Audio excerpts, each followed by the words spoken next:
पंजाब में जियालों को इशारा, आसिफ जरदारी किसी अच्छे वक्त की बात कर रहे हैं या नहीं? पीटीआई के नाराज एमपीएस का अगला आशियाना कौन सा होगा? होगी अहम सियासी मामलात पर फयाजुल हसन चौहान से खुसूसी गुफ्तगू।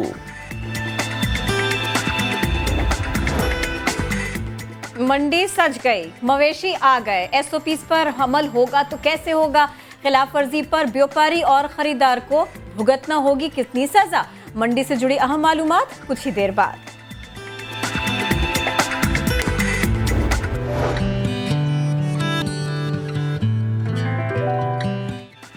अस्सलामुअलैकुम एंड गुड मॉर्निंग। आप देख रहे हैं नया दिन। मैं हूं आपके साथ मोहम्मद शुएब और मैं हूं किरण आफ्ताब। कोरोना है, बहुत सारे मामलात हैं, लेकिन एक मामला ऐसा है कि जिसकी बात करनी पड़ती है हमें सबसे पहले। अगर कोई सिचुएशन पेश आए वो है पाकिस्तान और भारत के दरमियान के मामलात। भारत का अंदाज जो कि दिन ब दिन ख़राब होता जा रहा है, पिटने कुटने और गिरने पड़ने के बाद भी। वज़ीर ख़ारिजा शाह महमूद कुरैशी कहते हैं कि पाकिस्तानी हाई कमीशन का अमला वापस आएगा तो भारतीय अमला भी वापस जाएगा।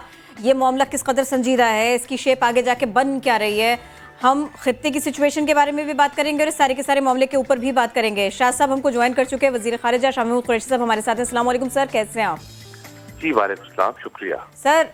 जैसा करेंगे वो वैसा ही भरेंगे और अगर हमें मौका मिलेगा तो हम 10 कदम आगे बढ़कर उनको बताएंगे कि आपकी जो नीयत थी हम पहचान भी चुके और हम आपको बाज भी रखेंगे।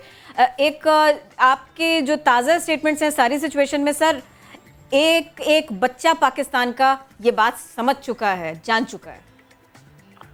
देखिए, इसमें तो कोई शक और शुबा ही नहीं है कि भारत क्या करने की कोशिश कर रहा है। आज पूरी कौम इस पर मुत्तफिक है और इस पर आमादा हो चुकी है कि भारत किसी फॉल्स फ्लैग ऑपरेशन की तैयारी में मसरूफ है। लोग जानते हैं कि उनको बहुत अंदरूनी चैलेंजेस हैं। चीन के साथ, चीन के बॉर्डर पर जो उनकी रुसवाई हुई है उसका वो जवाब अपनी कौम को नहीं दे पा रहे।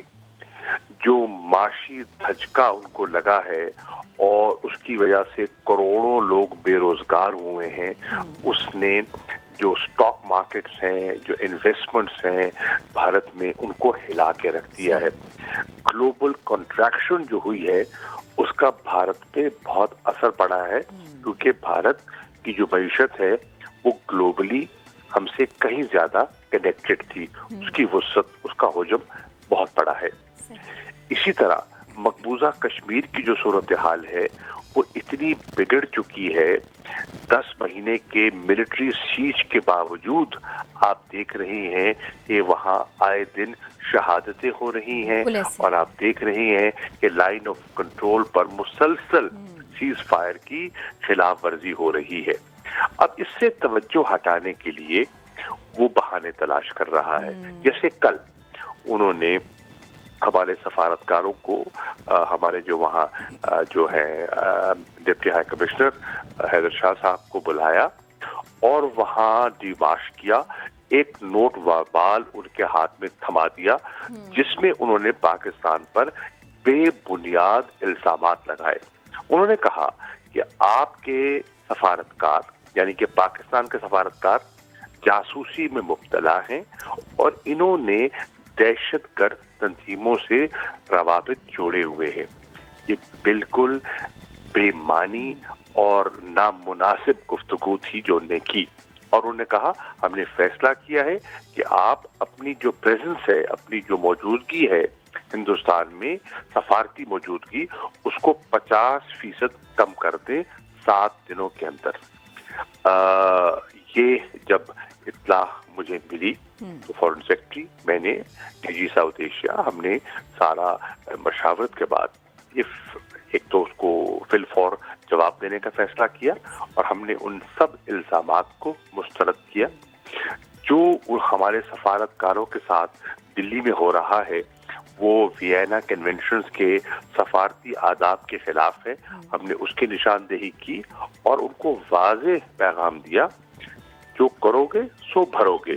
अगर हमारी प्रेजेंस 50% से कम की जाएगी तो बराए मेहरबानी आप भी तैयारी कीजिए और 50% तक हम भी आपकी जो प्रेजेंस है इस्लामाबाद में उसको कम करने का इरादा रखते हैं। तो आप भी अपना सामान बांधने की तैयारी कीजिए। जी चलिए, चलते बने यहाँ से, जैसा करेंगे हम वैसे ही जवाब देंगे। सर, हमने माजी में भी देखा ऐसा, ख़ासतौर पर करगिल के बाद इन्होंने जो हक़ाइक़ हैं उनको मस्ख़ किया, उसके बाद में इन्होंने पाकिस्तान के ख़िलाफ़ एक माहौल बनाया और फिर इन्होंने उसी के साथ साथ इन्होंने अपने मरासिम दूसरे कंट्रीज़ के साथ में उनको स्मूथ करने की कोशिश की और अपने तौर पर उन्होंने बड़ी कामयाबी से बहुत कुछ करने की कोशिश की। लेकिन अब जो कुछ ये पाकिस्तान के साथ कर रहे हैं, जो कुछ इन्होंने कश्मीर में कर दिया और जैसी सिचुएशन चीन ने इनके साथ में कर दी, जिसके बाद में तो फिर अब बिल्कुल मामला पलटते से चले जा रहे हैं। ये सुबकी जो अब इनकी दुनिया भर में हो रही है, मुसलसल होती चली जा रही है। अंदर भी लोग इनसे पूछ रहे हैं कि भाई कर क्या रहे हैं। तो सर, दुनिया में भी और फिर भारत के अंदर भी एक मोदी की गवर्नमेंट को ही सर चैलेंज का सामना है। देखिए आप देखिए कि चीन का रवैया को, चीन हमारा गहरा दोस्त है, लेकिन चीन का इस खित्ते के अमन और इस्तेहकाम को सामने रखते हुए उनका रवैया कितना मुनासिब था। उन्होंने तो जिसे कहते हैं ना वुहान स्पिरिट का मुजाहरा करने की कोशिश की और भारत को कहा। सदर शी जिनपिंग वहां गए और उन्होंने कहा कि देखिए जो हमारे मामलात हैं मिल बैठकर गुफ्तो शुनीद से इनको हम तय करते हैं। जब इन्होंने तजावुज किया उनके मुतनाज़ा इलाके में, इन्होंने तामीरात शुरू की, तो उन्होंने कहा देखिए हमारे मैकेनिज्म्स मौजूद हैं, उन मैकेनिज्म्स का सहारा लेते हुए बजरिया डायलॉग गुफ्तो शुनीद इनको हल करें। लेकिन वो बाज ना आए और फिर उनको रिएक्ट करना पड़ा और फिर उनके जो सिपाहियों की, अफसरों की हलाकत है वो आपके सामने आ चुकी है। इसी तरह आप देखें नेपाल के साथ इनके मसाइल चल रहे थे और ये दलासे देते रहे कि हम ये मसला हल करने को तैयार हैं, लेकिन नेपाल इस नतीजे पे पहुंचा कि ये तिफल तसलियां हैं और इनका कोई इरादा नहीं है। तो फिर उनकी पार्लियामेंट ने फिर एक करारदाद मंजूर की और उन इलाकों को जिनको भारत अपना क्लेम कर रहा है उन पर अपना दावा उन्होंने कर दिया। इसी तरह आप देखें कि बांग्लादेश के साथ उनके बहुत अच्छे ताल्लुकात रहे हैं, कोई शक ही नहीं है, लेकिन जिस तरह भारत के अंदर बंगालियों के साथ सलूक बरता गया है और हिंदुस्तान के मुसलमानों के साथ सलूक बरता गया है, उसका बांग्लादेश के अंदर एक अंदरूनी एक ऐसा हिलावा आया है कि हसीना वाजिद सरकार को वो खामोश न रह सकी और उनको कहना पड़ा और उन्होंने अपना जिसे कहते हैं नापसंदीदगी का इजहार किया। और आप देख रहे हैं कि एक हल्की सी सर्द मोरी आपको वहां दिखाई दे रही है। भारत ने पूरी कोशिश की अफगानिस्तान में हम जो अमन की मंजिल को आगे बढ़ाना चाह रहे हैं कि डायलॉग के जरिए, गुफ्तो शुरीद के जरिए अमन हो, इस्तेहकाम हो, उसमें रखना अंदाजी की उन्होंने हद्दुल वसा कोशिश की। आप देख रहे हैं हम अमन की बात करते हैं तो वजीरिस्तान में हम पे चढ़ाई हो जाती है, आप देखते हैं कराची में वाक़यात हो जाते हैं। तो ये आप देख लें कि इनके अज़ाइम जो हैं वो खुलकर सामने आ रहे हैं। फिर आपने देखा कि परसों एक इजलास था जिसमें OIC का कॉन्ट्रैक्ट ग्रुप का इजलास था और उसका अगर मैं कहूँगा आपसे और कम से कम अगर आप अपने चैनल के जरिए वो जो हमारा जॉइंट कम्युनिके इशू हुआ है जिसमें सऊदी अरेबिया भी है, जिसमें तुर्की भी है और आपको पता है कि अपनी मुनफरिद राय रखते हैं, उन दोनों ने अहम मुस्लिम ममालिक ने जिस राय का इजहार किया है, मनोन भारत के हर फैसले को जो मकबूजा कश्मीर में उन्होंने किया है, जो इंसानी हकूक की खिलाफ वर्जी कर रहे हैं, उन्होंने मुस्तरद किया है और एक मुत्तफिका करारदाद जो है, मुत्तफिका जॉइंट कम्युनिके आपके सामने आया है। तो ये सब चीजें हैं जो आज भारत को एक कोने में धकेलती चली जा रही हैं। ठीक, शाह साहब, ये तो हमने ज़ाहिर है डिटेल डिस्कशन कर ली जो भारत में हो रहा है और ज़ाहिर है हमने उसका भरपूर जवाब दिया है कि अगर वहाँ से हमला वापस आएगा तो यहाँ से भी अमला वापस जाएगा। शाह साहब, एक और मामले पर आपका कमेंट चाह रहा हूँ। ज़ाहिर है 2 रोज़ से एक मामला बहुत ज़ेर बहस है फवाद चौधरी साहब के इंटरव्यू के बाद। मैं शाह साहब कमेंट चाह रहा था क्योंकि ज़ाहिर है एक नुकसान होता है इस तरह के बयान से। अंदरूनी जो मामलात होते हैं पार्टी के, हुकूमत के, काबीना के, उससे मुतालिक इस तरह की बातों से नुकसान होता है। आपसी लड़ाई अगर हो भी तो उस तरह की बातें अगर मीडिया पर आएँ तो उससे बहरहाल नुकसान होता है। शाह साहब, इस मामले को समेटने की कोशिश की जा रही है, आपकी तरफ से भी ख़ास तौर पर कोशिश की जाएगी? आपने देखा कि मैंने इस पर कोई बात नहीं की और ना करना चाहूंगा। वजीर आजम ने वाज़े कहा है कुछ चीजें होती हैं जिनके फोरम मुख्तलिफ होते हैं। बहुत सी चीजें होती हैं उनका फोरम मीडिया नहीं होता, मीडिया पे मुनासिब नहीं होता बात करना। चुनाचे वजीर आजम की हिदायत को सामने रखते हुए मैं इस मौजू पर गुफ्तगू नहीं करना चाहूँगा। और शाह साहब, यही आपका मौक़िफ़ इस तरीके से भी है कि जिस तरह आपने इस पर खामोशी रखी तो बाकी जो वज़रा हैं, वो चाहे काबीना के हों, वो चाहे पंजाब से हों, वो भी इस पर खामोशी रखें? देखिए, मैं समझता हूँ कि हर चीज़ का एक मुनासिब फोरम होता है। कुछ चीजें होती हैं जिनका हुकूमत से ताल्लुक होता है। अब आपने मेरी वजारत के बारे में मुझसे सवाल किया तो मुनासिब है मैं जवाब दूं। अब आप मुझसे किसी और वजारत के बारे में सवाल करते हैं तो मुनासिब ये है कि जो मुतल्लिका वजीर है वो उसका जवाब दे, या मैं उसे रेफर करूं या उनसे आगाही हासिल करूं। मुझसे अगर कोई वजारत खजाना का सवाल करते हैं तो मेरा फर्ज बनता है कि मैं खजाना से ब्रीफ लूं और वजारत खजाना के मौक़िफ़ को, जो पार्टी का और जो हुकूमती कलेक्टिव रिस्पॉन्सिबिलिटी का मौक़िफ़ है, मैं उसको अपनाऊं। अगर मैं अपनी 1.5 ईंट की मस्जिद अलहदा तामीर करूंगा तो उससे ना हुकूमती मौक़िफ़ को फ़ायदा होगा ना जमाती मौक़िफ़ को फ़ायदा होगा। बिल्कुल सही बात शाह साहब, लेकिन allow me to ask this, आपकी ख्वाहिश और कोशिश है कि आपकी और फवाद चौधरी के दरमियान अगर कोई मिसअंडरस्टैंडिंग है तो वो दूर हो? मेरी उनके साथ कोई मिसअंडरस्टैंडिंग नहीं है। मेरे उनके साथ कल भी अच्छे ताल्लुकात थे और आज भी हैं और आइंदा भी रहेंगे। मेरी कभी उनके साथ कभी कोई मिसअंडरस्टैंडिंग हुई ही नहीं। शाह साहब, ज़बरदस्त, आपने तो बहुत मुनासिब बात की, बहुत शुक्रिया, साथ मौजूद थे आप और इससे मुताने ना कहते कहते भी ये बात ज़रूर कर दी कि ज़ाहिर जो मुनासिब फ़ोरम है वो बात उसी पर होनी चाहिए। और जिस तरह हमने फ़याज़ हसन चौहान साहब से मुताल्लिक मैंने क्योंकि सवाल किया था, तो फ़याज़ हसन चौहान साहब आगे चलकर प्रोग्राम में हमें ज्वाइन करेंगे, हम उनसे ज़रूर इस बारे में बात करेंगे कि जो रवैया शाह महमूद कुरैशी साहब का वो रवैया बाकी वज़रा का क्यों नहीं है, वो बाकी पाकिस्तान तहरीक इंसाफ के रहनुमाओं का क्यों नहीं है। और बहुत सारे मामलात में क्यों नहीं है। जितना नपतुल्लाह शाह साहब ने गुफ्तगू कर ली, जो उनकी ओपिनियन थी, वैसी दूसरों की क्यों नहीं है।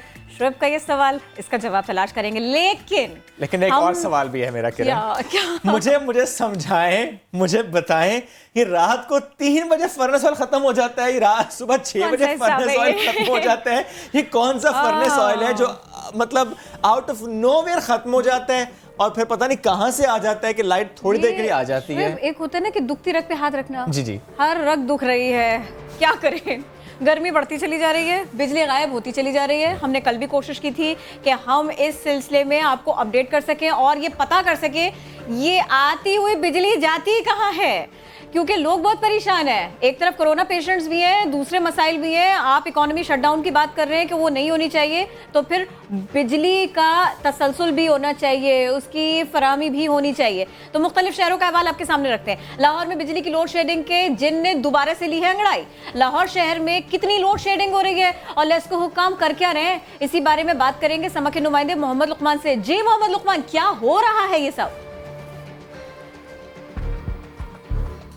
पंजाब के मैदानी इलाकों में गर्मी बढ़ने के साथ ही बिजली की लोड शेडिंग का आगाज हो गया है। लाहौर में बहुत सारे ऐसे इलाके हैं जहां दिन में 4 से 6 घंटे लोड शेडिंग हो रही है और कई इलाके ऐसे भी हैं शायद जहां इससे भी ज्यादा गैर लानिया लोड शेडिंग होती है। इसकी बुनियादी वजह बिजली की जो सप्लाई और डिमांड के दरमियान फर्क बताया जा रहा है।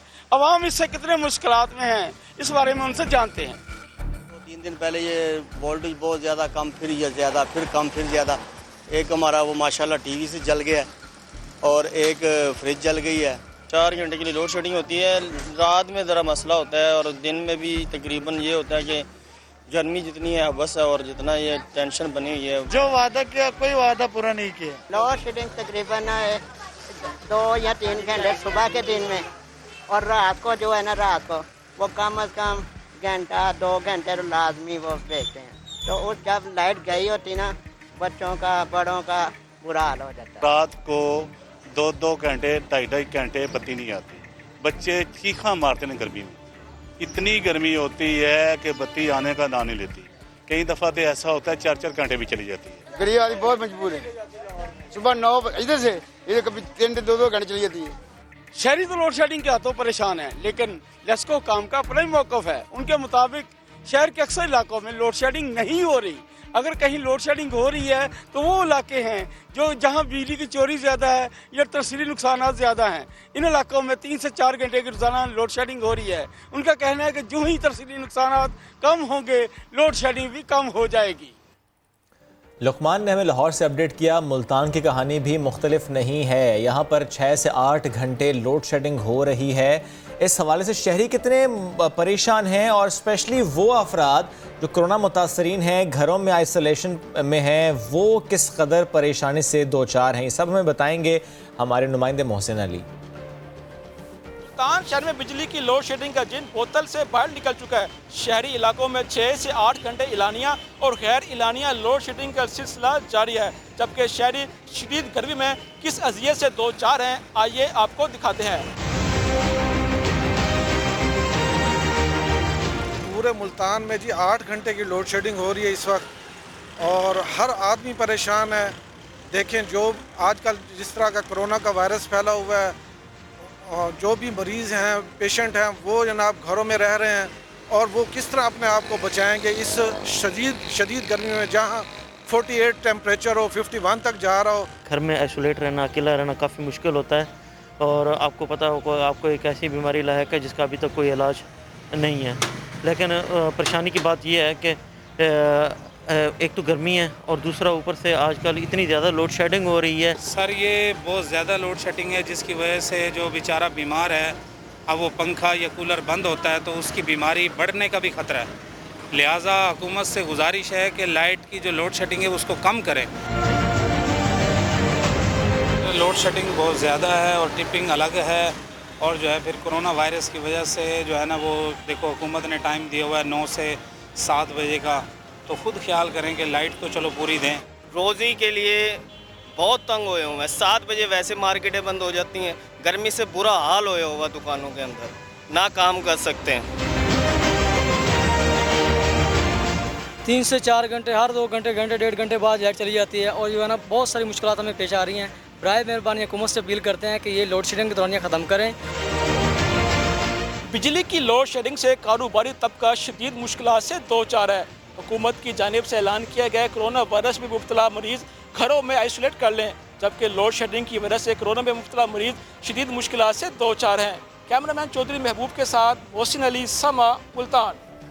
और उधर हैदराबाद, यहाँ पर हेस्को इंतजामिया ने शहरियों को परेशान कर रखा है।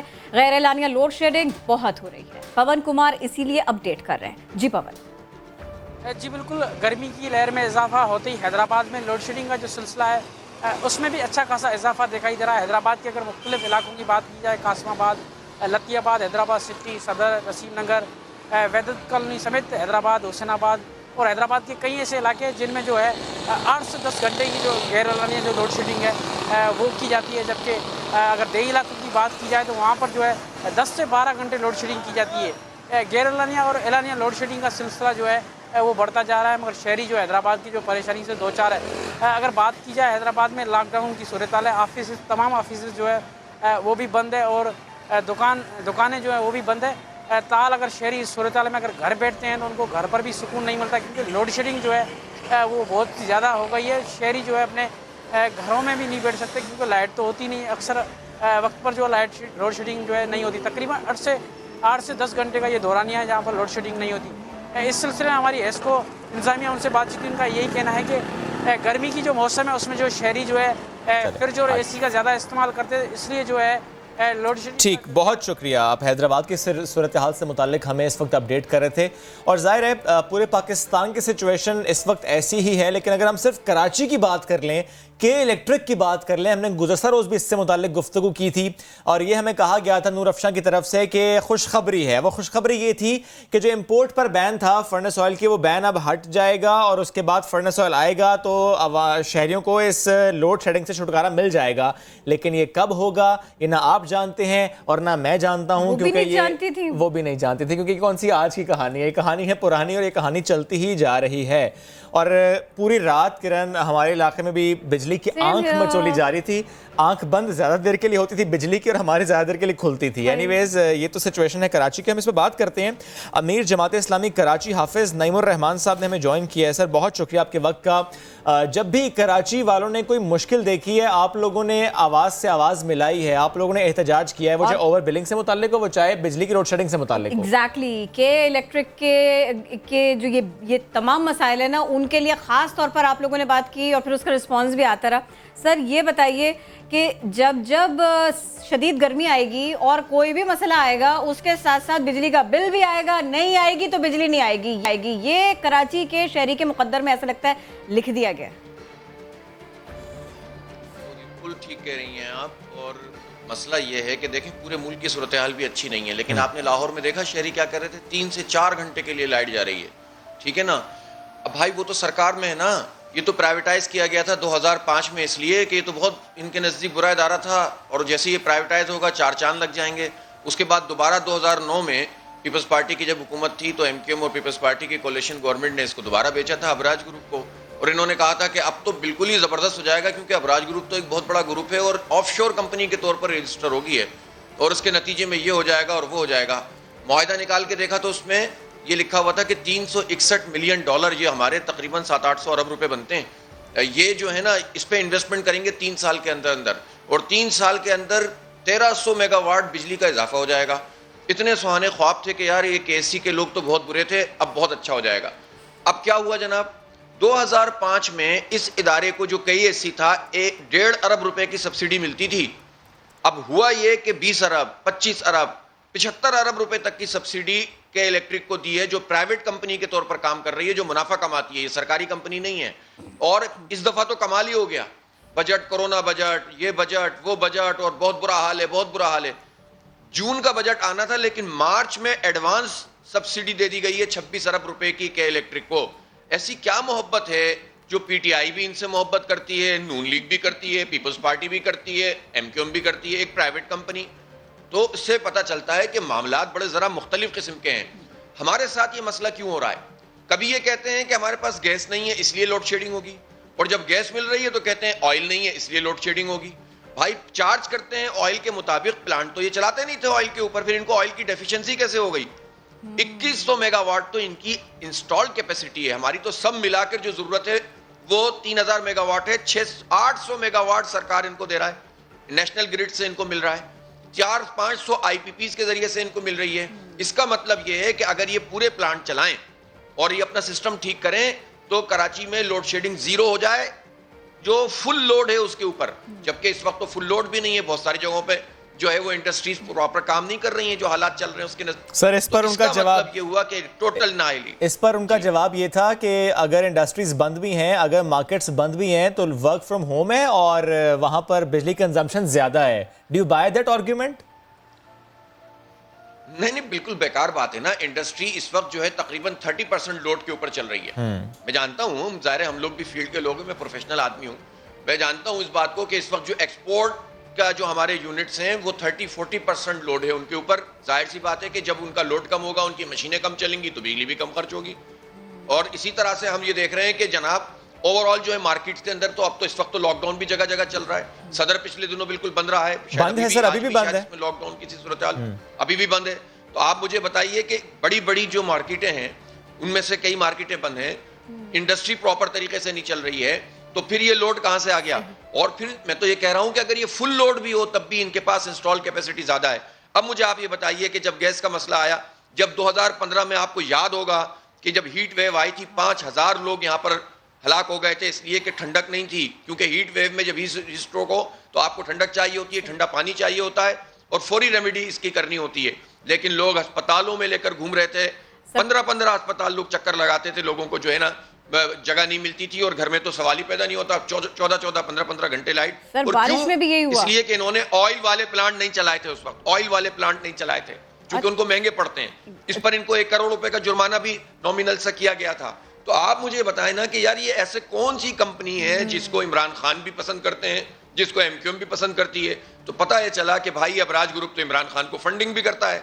पता है चला कि पीपल्स पार्टी में नूरियाबाद में जो इनका प्लांट है, जरदारी साहब का 100 मेगावाट बिजली जो है कि इलेक्ट्रिक को फराम करके टोटल बिल मिल जाता है इनको, इसीलिए उसको गैस भी फराम की गई थी और इसके लिए एहतजाज भी हुआ था। तो पता ये चला कि इनके मामलात हैं। हम ये समझते हैं कि इस वक्त जो है वो फौरी तौर पर सुमोटो एक्शन चीफ जस्टिस साहब को लेना चाहिए और पूछना चाहिए कि भाई ये सब क्या हो रहा है। फॉरेंसिक ऑडिट होना चाहिए, दूध का दूध पानी का पानी, सारी पार्टियां सामने आ जाएंगी। और आपको एक बात बताऊं कि अबराज ग्रुप के जो फाउंडर सीईओ हैं वो इस वक्त लंदन में गिरफ्तार हैं, वो उनको पेनल्टी लगी है दुबई में। लेकिन हमारी हुकूमत जो ईमानदार हुकूमत इमरान खान की, उनके जाती दोस्त हैं, वो खरबों रुपए खा गया है। 35-40 अरब रुपए तो ये सिर्फ नेशनल ग्रिड से जिनको सस्ती बिजली मिलती है और महंगा हमको देते हैं, उससे कमाते हैं। आप मुझे बताइए कि लूट मार, ओवर बिलिंग का हाल देखें, ओवर बिलिंग।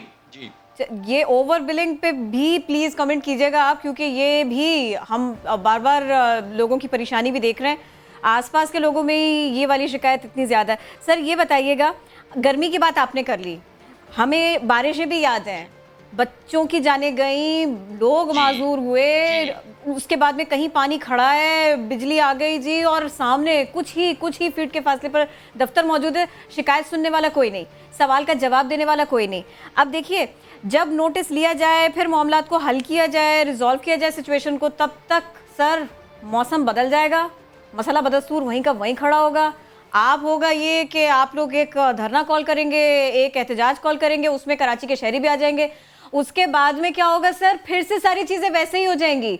जो इस वक्त एक कराची के शहरी का इंप्रेशन है ना, जो उसको नजर, वो उसको यही नजर आता है कुछ नहीं होने वाला आगे जाकर। उसकी वजह है ना किरण कि कराची में जिन लोगों को लोगों ने वोट दिए या जो लोग बाहर इख्तिदार में हैं, 14 एमएनए हैं पीटीआई के, 4 एमएनए हैं एमक्यूएम के, 3 एमएनए हैं इस वक्त जो है पीपल्स पार्टी के। ये तीनों पार्टियां, एमक्यूएम की बल्दियाती हुकूमत है, सूबाई हुकूमत जो है पीपल्स पार्टी की है, और मरकजी हुकूमत पीटीआई और एमक्यूएम की है। ये लोग मिलकर स्टील मिल के 9,500 मुलाजमीन को फारिग करने का फैसला तो कैबिनेट के अंदर कर लेती है एमक्यूएम और पीपल्स पार्टी कराची के इदारे में, लेकिन के इलेक्ट्रिक के खिलाफ कुछ नहीं करते ये लोग। बातें जरूर करते हैं, बातें जरूर करते हैं, चलना चाहिए ना। हाफिज साहब, हमने इस पर बात की। हाँ, मैं बिल्कुल ठीक कह रहा हूँ। नासिर हुसैन शाह साहब से जब हमने बात की, एक बात कहना चाहता हूँ, अगर आप मौका दें तो मैं एक बात करना चाहता हूँ। मैं कहना चाहता हूं कि देखें, अब आवाम को समझना होगा। लेकिन जमात इस्लामी के पास तो कोई इख्तिदार नहीं है, लेकिन जब हम आवाज उठा सकते हैं, हम सड़कों पे आ सकते हैं, हम मीटर रेंट के पैसे वापस दिलवा सकते हैं एहतिजाज करके, हम डबल बैंक चार्जेस जो अरबों रुपए शहर के थे वो वापस दिलवा सकते हैं। हमने एहतिजाज किया था, जो बिजली के खंभों से चिपक के लोग मर रहे थे, कोई पूछने वाला नहीं था। हमारे एहतिजाज और हमारे कोर्ट में जाने से अर्थिंग हो रही है। सर फर्क पड़ता है, जब एहतजाज हो फर्क पड़ता है। तो अब इन हालात में जमात इस्लामी एहतजाज का प्लान रखती है, और दूसरी पार्टीज को भी आप कहेंगे कि आए आकर के हमारे साथ बैठे, अगर कुछ नहीं कर सकते तो यही करें कम से कम। मैं तो, हम एहतजाज का प्लान भी, कल आपने देखा हमने हेड ऑफिस पे शदीद गर्मी के अंदर सिर्फ प्रेस कॉन्फ्रेंस रखी थी, तो वहां पर सैकड़ों लोग आ गए थे। तो लोग तो इतने परेशान हैं, करें क्या। अब हम लोगों से ये कहते हैं, मैं पीटीआई के वर्कर्स से कहता हूं कि यार तुम अपनी पार्टी से पूछते क्यों नहीं हो, तुम भी तो इसी शहर में रहते हो, तुम भी तो मरते हो, तुम भी तो जो है वो गर्मी पसीने के अंदर रहते हो। मैं तो पूछता हूं एमक्यूएम के वर्कर्स से, मैं पीपल्स पार्टी के वर्कर्स से कहता हूं कि यार अपनी पार्टियों के अंदर इनका एहतसाब क्यों नहीं करते अपनी लीडरशिप का। सवाल करो, वो कहते हैं यंग मैन, हमारा तजुर्बा ज्यादा है। सवाल हमने कोशिश की थी, शोएब ने कोशिश की थी, तो ये जवाब मिला था ज्यादा है आपके पास सर। सर और इनके पास बड़े-बड़े जनरेटर्स मौजूद हैं। सर ये तो ये मसला तो मेरा और आपका है, जिन आबादियों में हम लोग रहते हैं। जी ये हमारा प्रॉब्लम है, इनका प्रॉब्लम नहीं है। ठीक सर, ये तो हम सारी फैसिलिटी मिलती है। इनके 14 एमएनए में से जो है इनकी पूरी एमएनए एमपीए की टीम में 70-80% तो सिर्फ वहां रहते हैं जहां डिफेंस है, और डिफेंस में भी लाइट जाती है, लेकिन इनके पास बड़े-बड़े जनरेटर सिस्टम है और इनके पास वीगो गाड़ियां हैं।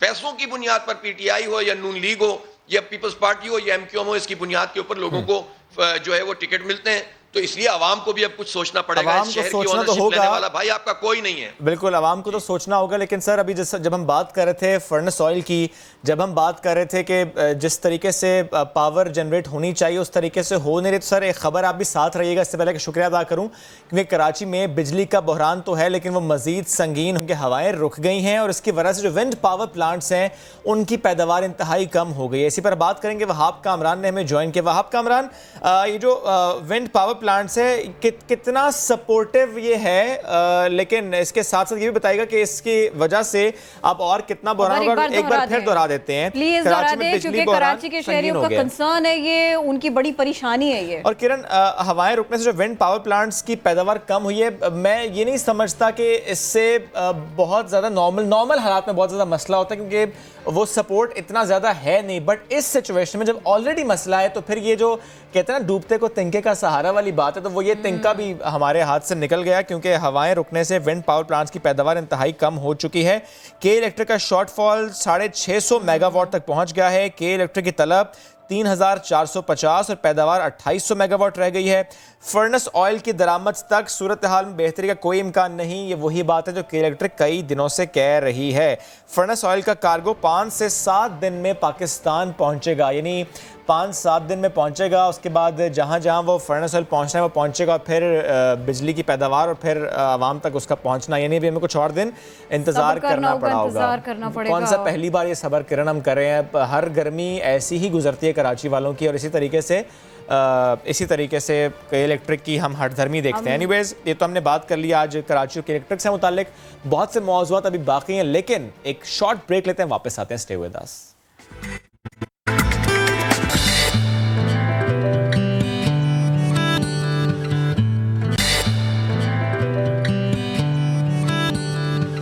Welcome back after the break. बात करते हैं वफाकी बजट की, उस पर तनकीद हो रही है, लेकिन हम आपको ये बता देते हैं कि जो ट्रांसजेंडर कम्युनिटी है, ज़ाहिर है उनके भी कुछ तहफ़्फ़ुज़ात हैं, और उससे मुतालिक आपको हम ये बता देते हैं कि जो तहफ़्फ़ुज़ात हैं उन्होंने मुस्तरद किया है, कुछ बजट मुस्तरद किया उन्होंने। रकम मुख्तस ना होने पर उन्होंने बड़ी तशवीश का भी इजहार किया है। अच्छा, उनका मौक़िफ़ क्या है सिलसिले में कि मुल्क के दीगर शहरियों की तरह बाकायदा टैक्स जमा कराते हैं, तो फिर बजट में उनका हिस्सा क्यों नहीं रखा गया होता? तो ये सारे का सारा मामला, इसी सब के ऊपर हम बात करेंगे। हमारा साथ देंगी हमारे इस टॉपिक पर शो के इस हिस्से में नायाब अली। वेलकम टू नया दिन, कैसी हैं? बहुत शुक्रिया, thank you very much, I am very good, fine. जनाब, ये बताइएगा कि बजट के बारे में आप लोगों ने क्या सोचा हुआ था, आपको क्या लगता है होना क्या चाहिए और अब हो क्या रहा है? आपको कौन कौन से पॉइंटर्स ऐसे हैं कि जिसके ऊपर ना धचका लगा है कि ये क्या हुआ? देखिए, हम ना जब गवर्नमेंट ऑफ पाकिस्तान ने कुछ लोगों को हायर करना शुरू किया, सिर्फ एक इंटरनेशनल पब्लिसिटी के लिए और ट्रांसजेंडर कम्युनिटी को एज अ कार्ड यूज़ करना शुरू किया कि हम जो है वो लीविंग नो वन बिहाइंड, जो कि सस्टेनेबल डेवलपमेंट गोल का एजेंडा है, कि हम जो है वो इंटरनेशनल कमिटमेंट्स को पूरी कर रहे हैं, just to show the international community कि we are working for vulnerable group. तो हम बहुत खुश थे कि एटलीस्ट हमारी कम्युनिटी के लिए कुछ होने जा रहा है। तो वी वर एक्सपेक्टिंग कि इस बार वफाकी जो हुकूमत है वो तो कम अज़ कम कुछ ना कुछ जो है वो कोटा ज़रूर रखेगी, कुछ ना कुछ पैसे एलोकेट करेगी। हमारे लिए भी कोई शेल्टर होम होगा, हमारे लिए भी कोई पनाहगाह बनेगी, हमारे लिए भी कोई रोज़गार के मौके, कोई कर्जा जात स्कीम, कोई वेलफेयर प्रोग्राम शुरू होंगे। लेकिन जब हमें धचका तब लगा कि जब वफाकी बजट, ना सिर्फ वफाकी बजट बल्कि सिंध हुकूमत, पंजाब हुकूमत, केपी हुकूमत, बलोचिस्तान की हुकूमत, किसी भी पाकिस्तान की हुकूमत ने हमारे लिए एक पैसा भी एलोकेट नहीं किया। तो अगर आप हमारे लिए पैसे ही एलोकेट नहीं करेंगे, बजट में कुछ एलोकेशन ही नहीं होगी, तो ट्रांसजेंडर कम्युनिटी के लिए वेलफेयर के प्रोजेक्ट कैसे शुरू हो सकते हैं? तो यही आपकी इंटेंशन को जो शो करता है। तो हमारी कम्युनिटी के साथ ये बहुत बड़ी ज्यादती हुई है, और हम जो है वो इस तरह के किसी भी बजट को नहीं मानते। पहले हमारी तादाद जो सेंसस के दौरान कम गिनी गई, और अब जो है वो हमारे साथ बजट में भी कोई एलोकेशन नहीं। I am happy. जी नहीं, बात आप कंप्लीट कर लें, फिर पूछती हूँ आपसे सवाल। जी देखिए, मैं बात कर रही हूँ कि मैंने जब बजट पढ़ा ना, तो मैंने बजट की एक एक लाइन को पढ़ा है। तो उसमें आई एम हैप्पी कि आर्टिस्ट जो फंड है उसको 25 करोड़ से बढ़ाकर 1 अरब कर दिया गया। पिछले साल 2018 में जो है वो केपी हुकूमत ने 20 करोड़ रुपया जो है वो 200 मिलियन रुपीस जो है वो एलोकेट किए थे। फिर 2019 में पंजाब गवर्नमेंट ने 200 मिलियन एलोकेट किए थे ट्रांसजेंडर कम्युनिटी के लिए। और वो तमाम के तमाम आप देख लें कि वो 200 जो मिलियन रुपीस हैं वो कहाँ गए हैं, पंजाब हुकूमत ने उनको कहाँ इस्तेमाल किया है, बल्कि वो 200 जो है वो मिलियन रुपीस लैप्स हो गया बजट, सिर्फ हुकूमत ने उसको इस्तेमाल नहीं किया पिछले साल। तो इस बार सोने पे सुहागा उन लोगों ने पूछा कि हमारी इतनी जो अहलियत है। सही, ये देखिए, ये जितनी भी आप बात कर रही है ना, ये बिल्कुल दिल की बात कर रही हैं आप, इसमें कोई एतराज़ नहीं है, इसमें कोई प्रॉब्लम नहीं है। आपने बिल्कुल दुरुस्त बात की है, दुरुस्त समत में देखा है और उसको बताया भी बहुत अच्छे ढंग से। अब देखिए, अगर इसके ऊपर ये कहा जाए कि आपको पता है कि इकॉनमी सफ़र कर रही है, आपको पता है कि दुनिया की जो अक़वाम है, जो बड़ी बड़ी इकॉनमीज़ हैं वो सफ़र कर रही हैं, हम तो कहीं बहुत पीछे हैं, हम तो बड़े बोझ में ऑलरेडी।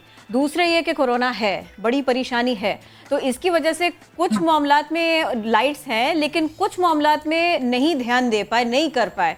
तो आपको इसमें थोड़ा सा ऐसा लगता है कि नहीं, चलो इस बार हम थोड़ा सा बैठ जाते हैं, आगे जाके इसको देखते हैं?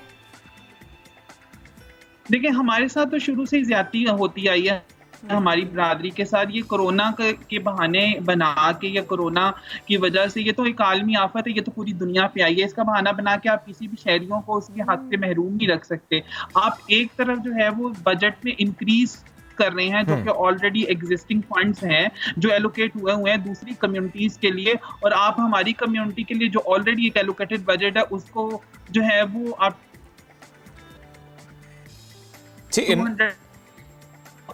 इसका कोरोना से कोई ताल्लुक नहीं है। इसमें अगर क्या हम लोगों ने कोरोना की वजह से खाना कम कर दिया है, कोरोना की वजह से हमने कपड़े पहनने बंद कर दिए हैं, कोरोना की वजह से हम लोग मेडिसिन नहीं ले रहे हैं, हम अपनी तमाम चीजें कर रहे हैं, तो हम क्यों ये कोविड का बहाना बना के जो है वो हमारे सिरे से ही हमें आप नजरअंदाज कर रहे हैं कि हम सिटीजन ऑफ जो है वो पाकिस्तान नहीं है। You are equal citizen of Pakistan. जाहिर है आपकी कंट्रीब्यूशन पाकिस्तान के लिए वो उतनी ही इंपॉर्टेंट है जितनी किसी और जेंडर की है। लेकिन मुझे ये बताइएगा, आपको लगता है कि ये मसला बजट का नहीं, ये मसला पॉलिसी का है? अगर बजट एलोकेट होता है हेल्थ के लिए, बजट एलोकेट होता है सोशल सिक्योरिटी के लिए, बजट एलोकेट होता है एजुकेशन सिस्टम के लिए, तो वो सिस्टम को बेहतर करना है, बजट है। लेकिन उसमें जो हम इंक्लूसिव सोसाइटी की बात करते हैं तो आप लोगों को सपोर्ट करने के लिए पॉलिसी होनी चाहिए। There is budget but there is no policy.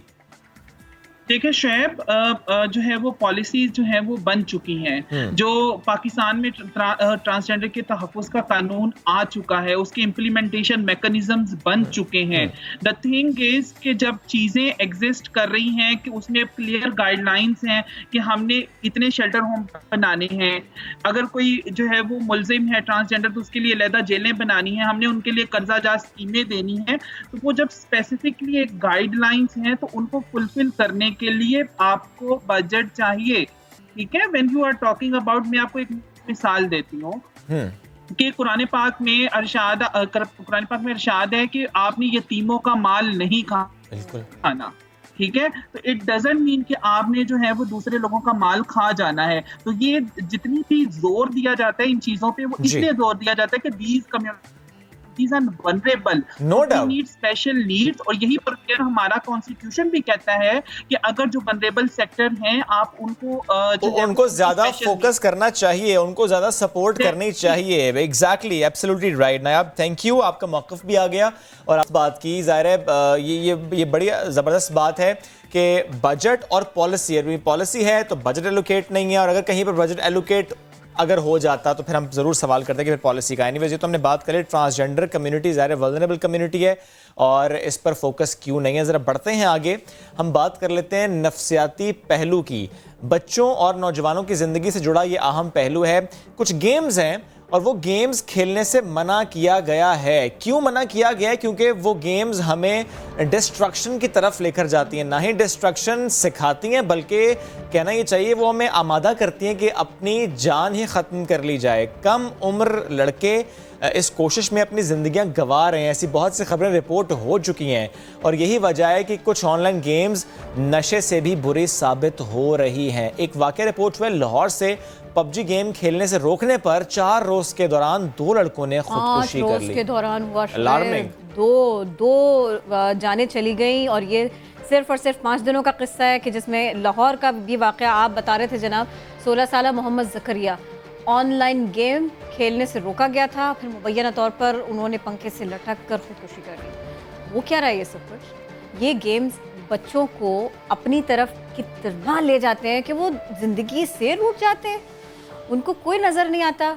ये सारे का सारा मामला क्या है, पहले हम ज़रा इसके ऊपर एक छोटी सी ब्रीफ आपको दिखाते हैं, फिर इसके ऊपर बात करेंगे।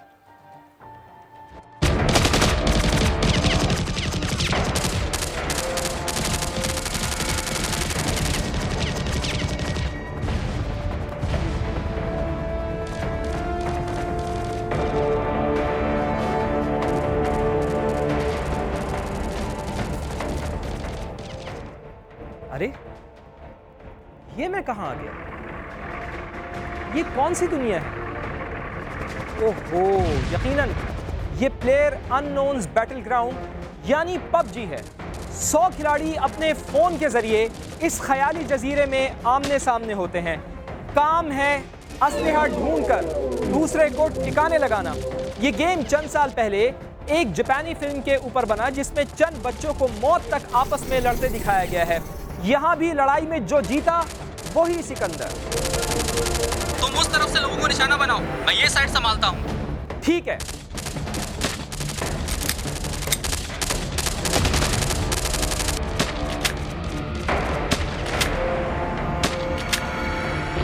अपनी टीम से बात करना इस गेम को मजेदार बनाता है। फिर जबरदस्त ग्राफिक्स वाला ये गेम मोबाइल पर कहीं से भी खेला जा सकता है। पाकिस्तान समेत दुनिया भर में करोड़ों नौजवान कम से कम 1 घंटा ये वर्चुअल लड़ाई लड़ते हैं।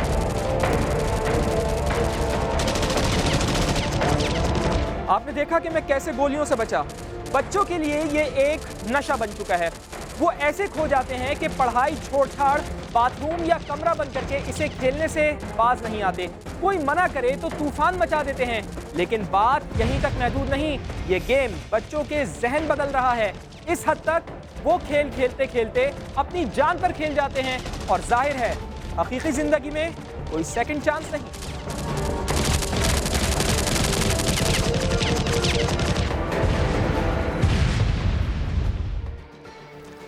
सिर्फ पबजी ही नहीं, पिछले दिनों कराची में टिकटॉक बनाने के लिए एक लड़के ने वालिद की पिस्तौल ली और अचानक गोली चलने से उसकी मौत वाक़ई हो गई। ऐसे वाक़यात और इन गेम्स, इन एप्लीकेशंस के नफ्सियाती असरात पर आज हम बात करेंगे। हमें ज्वाइन किया माहिर नफ्सियात डॉक्टर फरिया नाज ने। बेहद शुक्रिया आपने हमें ज्वाइन किया।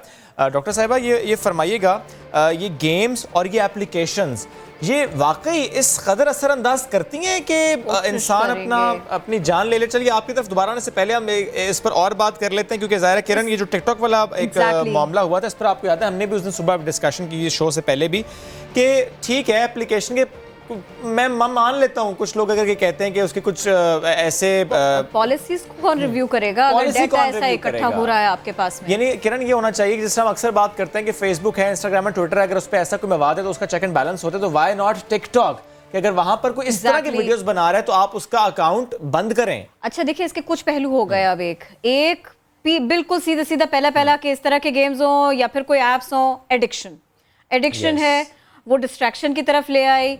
बच्चे को, नौजवान को अपने अतराफ का नहीं पता, अपने फैमिली का नहीं पता। जिस बच्चे की डेथ हुई है मुबैना तौर पर सुसाइड से, उसके घर वालों को, उसके दोस्तों का ये कहना है कि वो कम से कम 10 घंटे वो मसरूफ़ रहता था इन गेम्स में। तो जनाब ये सारी की सारी चीज़ें देखनी पड़ेंगी। चलिए जी, इस पर हम बात करें, बढ़ते हैं आगे। एक अच्छी खबर है पाकिस्तानियों के लिए। आज कोरोना से सेहतयाब होने वालों की तादाद 4283 और अगर हम नए केसेस देखें तो तादाद 3892 है। यानी ये बड़ी अच्छी खबर है किरण कि हमने 6,000 केसेस भी डेली रिपोर्ट होते देखे हैं, लेकिन 3000 में फिगर आ रही है। मैं ये नहीं कहता कि बहुत अच्छी बात है, लेकिन फिर भी इत्मीनान की बात है कि एटलीस्ट अब हम डाउनवर्ड ट्रेंड की तरफ, मैं ये मानता हूं कि हम डाउनवर्ड ट्रेंड की तरफ अब आहिस्ता आहिस्ता जा रहे हैं। कोई अगर कहता है कि अभी हम पीक पर जाएंगे, मैं थोड़ा सा डिनाई करता हूं इस चीज़ को, क्योंकि मुझे लगता है ये कि नहीं, हम इंशाल्लाह इससे ज़्यादा केसेस नहीं देखेंगे। अब हमारी जो शरह है केसेस की वैसे रहेगी। ये एक आर्गुमेंट है कि टेस्ट जो है वो कम हो रहे हैं, लेकिन मैंने देखा अगर पंजाब में टेस्ट पहले 11,000 हो रहे थे, अब वो 9-10 हज़ार हो रहे हैं। इतना फर्क नहीं है। बहरहाल अगर ये कहा जा रहा है कि पीक जुलाई का एंड अगस्त में होगी, हो सकता है आगे चलकर चीज़ें ख़राब हो जाएं, बट अभी हौसला अफजा ये खबर है कि जो सेहतयाब होने वालों की तादाद है वो 4,283 हो चुकी है। बहुत अच्छी फिगर है ये। और मुल्क भर में अगर हम अमवात की बात करें तो जो रिपोर्ट हुई है वो 3,700 है। और कल ही मैं एक खबर पढ़ रहा था, क्योंकि ज़ाहिर है बहुत से ऐसे अफराद हैं जो कि होम आइसोलेशन में, और उससे मुतालिक भी खबरें आ रही थी कि ज़ाहिर है जिनको सिम्टम्स नहीं थे वो होम आइसोलेशन में थे, कुछ डेथ्स उनकी भी रिपोर्ट हुई हैं। इसलिए हम बार बार ये बात यहाँ पर करते हैं कि अननोटिस ना जाने दें। अगर ज़रा सी तबीयत ख़राब हो, वो चाहे कोरोना से मुताल्लिक है, वो चाहे अदरवाइज कोई और बीमारी भी है, तो अननोटिस ना जाने दें। ये मत सोचें हॉस्पिटल जाएंगे तो ना जाने क्या हो जाएगा, रश मिलेगा, ट्रीटमेंट नहीं मिलेगा। Please consult a doctor, do visit a hospital when it is required. अच्छा देखिए, अब आपने चूंकि आदाद शुमार रखे हैं ना कोरोना की वजह से, तो जो डिपार्टमेंट्स और जो सनतें मुतासर हुई हैं, जो मामलात मुतासर हुए हैं कोरोना की वजह से, वो मैं बता देती हूँ जल्दी से। रवा साल हज ऑपरेशन नहीं हो रहा SOPs की वजह से, और इसी की वजह से तो PIA को 12 अरब रुपए का बिजनेस नहीं मिल सकेगा। ट्रैवल एजेंट्स एसोसिएशन के चेयरमैन नईम शरीफ कहते हैं आज़मीन के लिए सहूलत फराहम करने वालों को भी बड़े नुकसान से दो चार होना होगा। अशरफ खान इसी सब पर रिपोर्ट कर रहे हैं।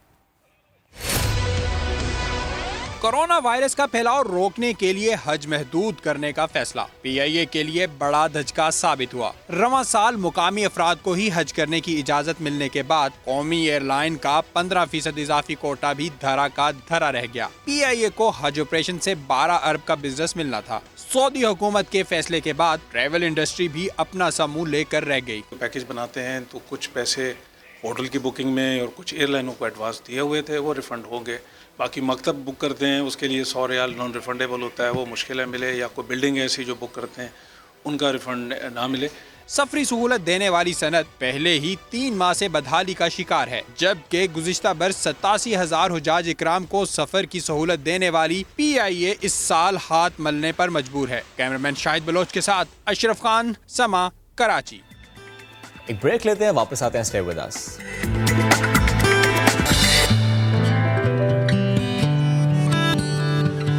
Welcome back. और ये वो सीजन आ चुका है जब कुछ दिन बाद आवाज आएगी कित्ते के लिए, लेकिन अभी आवाज यह है कित्ते में मिल रही है। बात हम कर रहे हैं मवेशी मंडी की, तो आपको लेकर चलते हैं कराची सुपर हाईवे। ये यहाँ पर एशिया की सबसे बड़ी मवेशी मंडी सज गई है, और एक अंदाजे के मुताबिक 3 रोज के दौरान तकरीबन 6,000 से जायद मवेशी मंडी लाए गए हैं। और मंडी इंतजामिया ने क्या इंतजामात किए हैं, क्योंकि जाहिर है ये वो हालात नहीं है, गैर मामूली हालात में मवेशी मंडी सजी है, और तब सजी है जब शहर भर में दीगर मवेशी मंडियों पर पाबंदी आयद है। इस वक्त वहाँ पर क्या सूरत हाल है, कुछ मनाजर आपको दिखा रहे हैं, लेकिन वहाँ की सूरत हाल से मुतालिक अपडेट हमें करेंगे सलमान अहमद, जो कि वहीं पर मौजूद हैं। सलमान, जो विजुअल्स हम देख रहे हैं वो देखकर यकीन नहीं आ रहा 6,000 जानवर आ गए। प्लीज़ आप बताइएगा कितने जानवर यहाँ पर आ चुके हैं। देखिए शुएब, कराची के सुपर हाईवे की मवेशी मंडी जो कि एशिया की सबसे बड़ी मंडी है वो सज चुकी है। आज तीसरा रोज़ है, और इन 3 रोज़ में जो है वो तकरीबन बताया जाता है कि तकरीबन 6,000 के लगभग जो है वो मवेशी सुपर हाईवे की मवेशी मंडी में लाए जा चुके हैं। कैमरामैन मोहम्मद आतिफ भी आपको दिखाएंगे कि यहाँ पर किस कदर मवेशी मंडी यहाँ पर मौजूद है, और जो ख़रीदार हैं वो भी यहाँ पर आ रहे हैं। और यकीनन जो इंतज़ामिया की जानिब से दावे किए गए हैं कि जो है वो मास्क के बगैर किसी को आने की इजाज़त नहीं दी जाएगी, और जो गेट है वहाँ पर जो है सैनिटाइज किया जाएगा। व्यापारी भी जो है मास्क लगाएंगे। यहाँ पर हम देख रहे हैं कि किसी ने अमल दरामद किया हुआ है और किसी ने अमल दरामद नहीं किया हुआ, लेकिन जो शहरी हैं आप देख सकते हैं, ख़रीदार आपको दिखाएंगे। मोहम्मद आतिफ कैमरे में नज़र आ रहे होंगे आपको बराह रास्त के, मास्क नहीं लगाए हुए।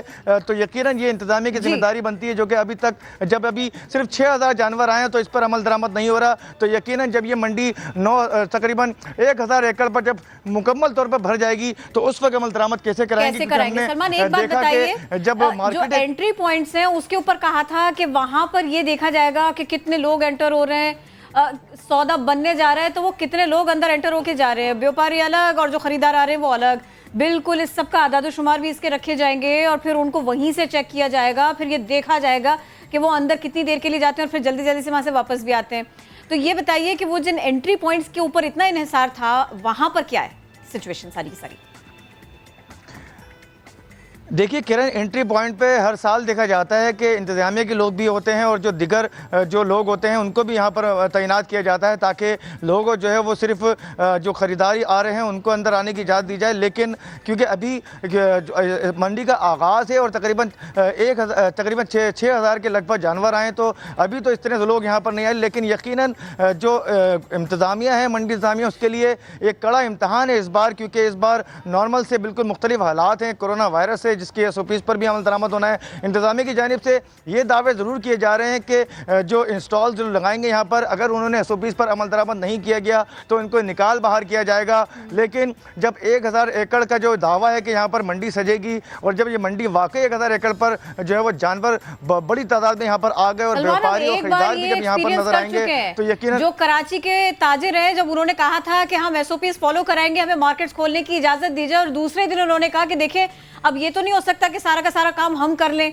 इंतजामिया को भी मुतहर्रिक होना पड़ेगा, शहरी इंतजामिया आ जाए और वो देख लें। तो इसका सीधा सा मतलब ये हुआ कि SOPs को पढ़ने में, मुझे और आपको बताने में और उसको प्रैक्टिस करने में या उसकी रिहर्सल करने में फ़र्क है। तो क्या आपको ऐसा कुछ देखने को मिला कि इंतजामिया इस मामले में सीरियसली कुछ कर रही है, लोगों को वहां पर बुलाना, उनको तैनात करना या उनको ड्रिल कराना, एक तरह से कुछ इस तरह का इरादा, कोई ऐसी प्लानिंग कुछ दिखाई दिया?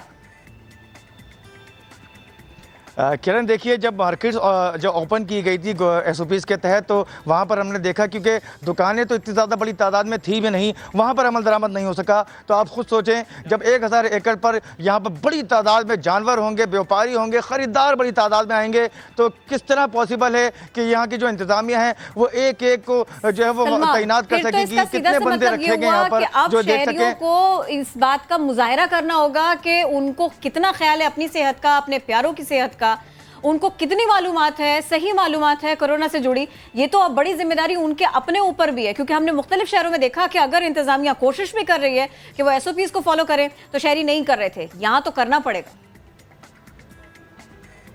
बिल्कुल किरण, क्योंकि जब कोरोना वायरस इतनी ज़्यादा केसेस नहीं आए थे कराची में, तो लोग हमसे, आप ये भी देखते थे कि लोग जो है वो किसी खातिर में नहीं ला रहे थे कोरोना को और मजाक उड़ाते थे कि ऐसा कोई वायरस नहीं है। लेकिन जब मार्केट ओपन हुई और जब कोरोना वायरस की तादाद में इजाफा हुआ, लोगों की हलाकतें भी हुई, तो लोगों ने फिर सर पकड़ लिया अपने। लेकिन देखना यह है कि अब शहरी जब संजीदा हो चुके हैं और जब समझ भी चुके हैं वाकई कोरोना वायरस है, जिससे केसेस में भी इजाफा हो रहा है और लोग जो इंतकाल भी कर रहे हैं, यकीनन अब शहरियों की जिम्मेदारी बनती है कि वो भी जो है वो खुद से मास्क लगाकर यहाँ पर आएं, हाथों को सैनिटाइज करें, अपने साथ जिम्मेदारी का मुजाहिरा करें। ठीक है, और ये सिर्फ कराची के शहरियों को नहीं, ये हर शहर के शहरी को करना है, जहां जहां पर भी मार्केट्स हों, जहां जहां पर मवेशी मंडी सजे।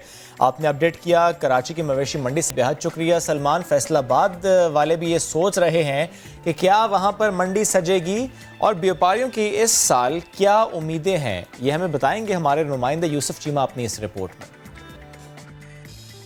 ईद कुर्बान के लिए व्यापारी तो तैयार हैं, ताहम फैसलाबाद इंतजामिया ने मंडियां लगाने या ना लगाने का फैसला अभी तक नहीं किया।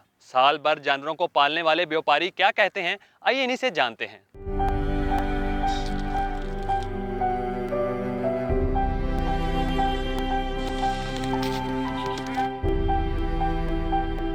व्यापारी ने पूरा साल इंतजाम किया, उन्होंने बकरा लिया, फिर उसको पाला है, जवान किया है, मेहनत की है, लाखों बंदे का रोजगार का मसला है।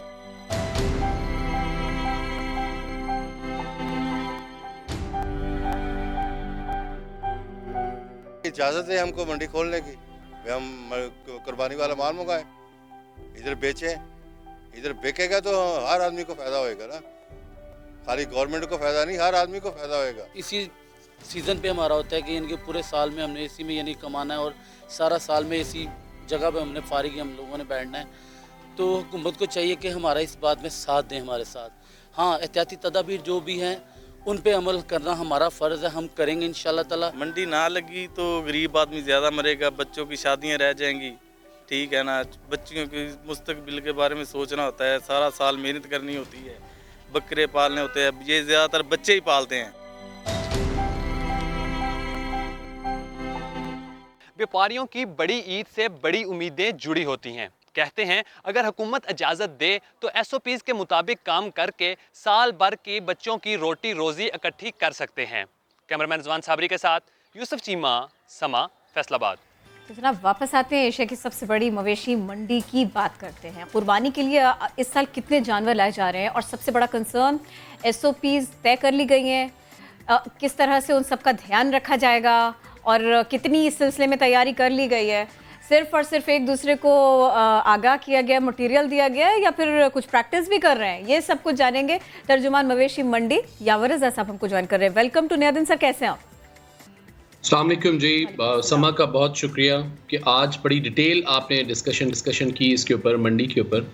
अच्छा, मैं थोड़ा सा क्लियर करूं आपको कि बिल्कुल अभी आपने सलमान से बात की थी और उन्होंने बताया आपको कि 6000 जानवर के करीब मंडी में आ चुके हैं। इस मंडी की कैपेसिटी है 6 लाख जानवरों की। ओके, तो इसलिए अभी ऐसा वो है नहीं कि आपको रश नज़र आए। अच्छा, अभी सेकेंडली दूसरी बात यह है कि अभी मवेशी मंडी में अभी लोग आके अपने व्यापारी अपने स्टॉल्स ले रहे हैं, अपनी प्लेसमेंट कर रहे हैं। सही। अभी यहाँ पे पब्लिक का आना स्टार्ट नहीं हुआ। ये वो पब्लिक है, अगर 50-100 लोगों का आपको नजर आ जाए, इसके जो गेट्स हैं हम सील कर देंगे बाय 1st, जब ये मंडी पब्लिक के लिए ओपन हो जाएगी।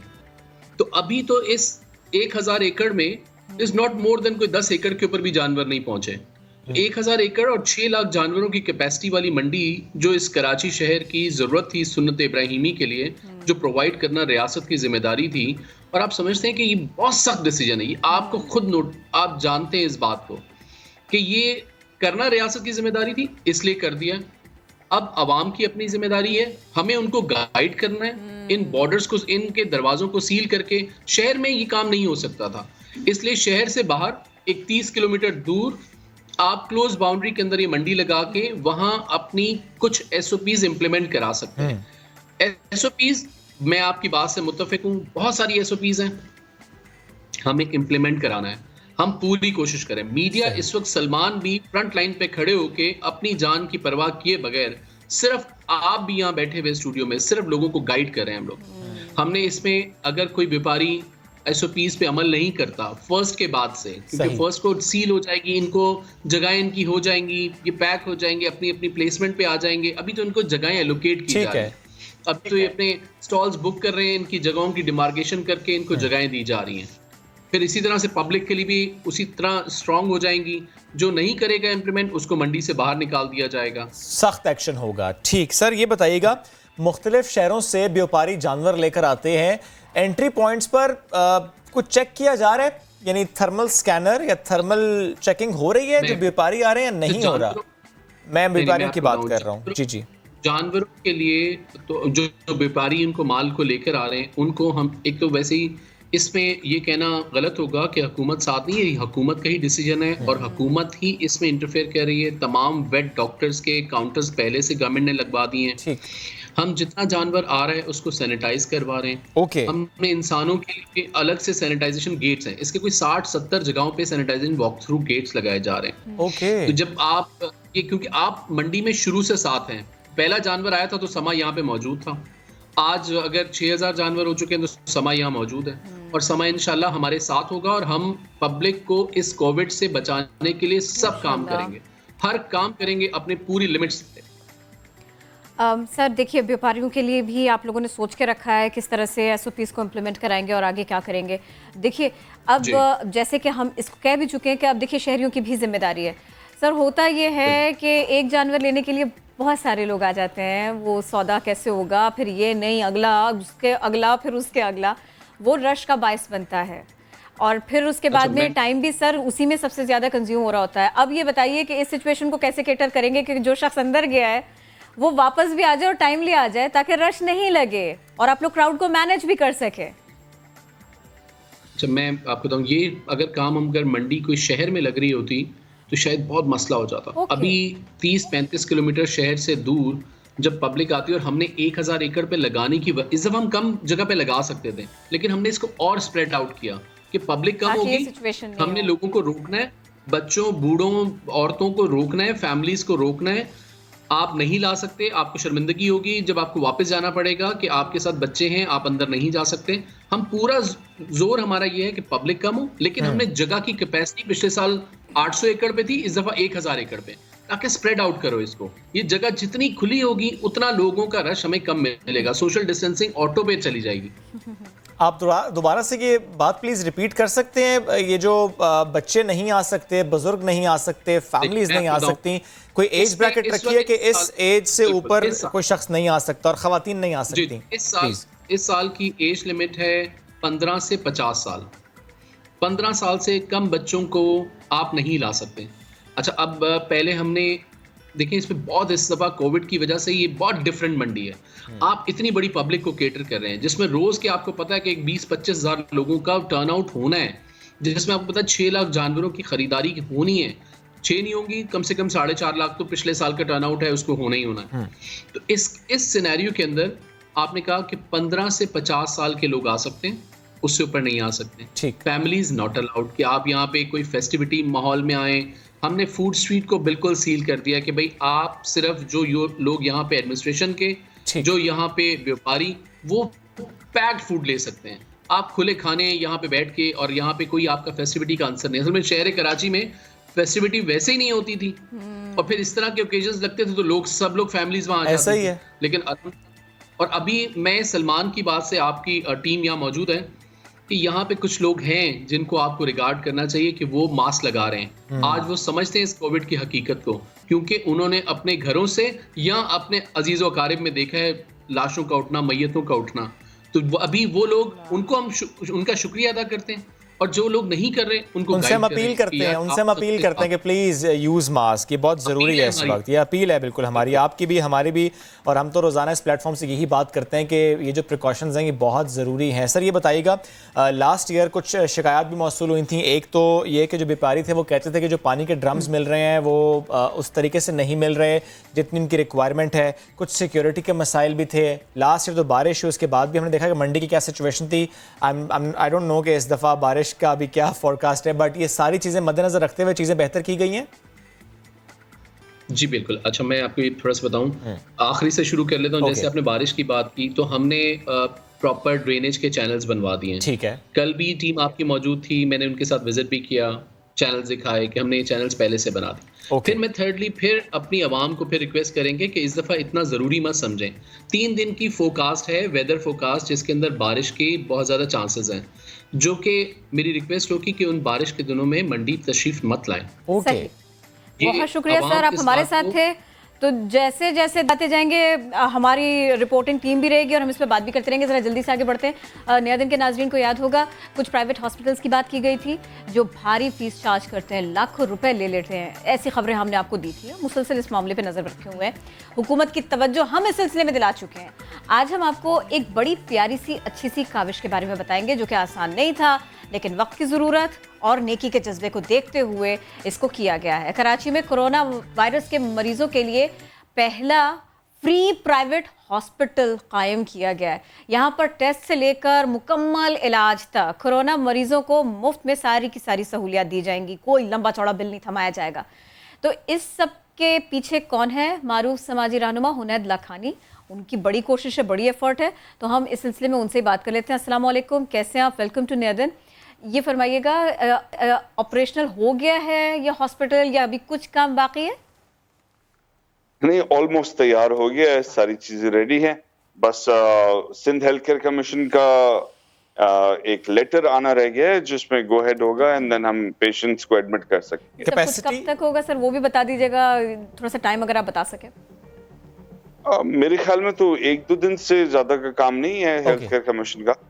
कैपेसिटी इसकी जी, we have about 12 beds of ICU and about 20 beds of HDU, और उसके अलावा फीमेल आईसीयू अलग है, मेल आईसीयू अलग है, और उसके अलावा there is a green zone जिसमें वो पेशेंट जिनको आईसीयू की जरूरत नहीं है उनको वहां रखा जाएगा। सिर्फ कोरोना को डील करेंगे सर?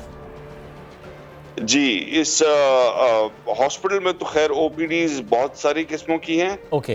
इट्स 150 बेड हॉस्पिटल, लेकिन ये जो सेक्शन है इसमें सिर्फ कोरोना होगा। ओके। और इसमें मैं आपके प्रोग्राम के तवसत से ये भी बताना चाहूँगा कि जो पेशेंट्स जिनको कोरोना के साथ कोई और मुख्तलिफ डिजीज़ हैं, जैसे हार्ट हो गया, लंग्स हो गया, रेस्पिरेटरी, डायबिटीज़ और अदर थिंग्स या किडनीज, वो इस सेंटर में ना आए, बिकॉज यहाँ पे सिर्फ कोरोना की इमरजेंसी हम देख सकेंगे।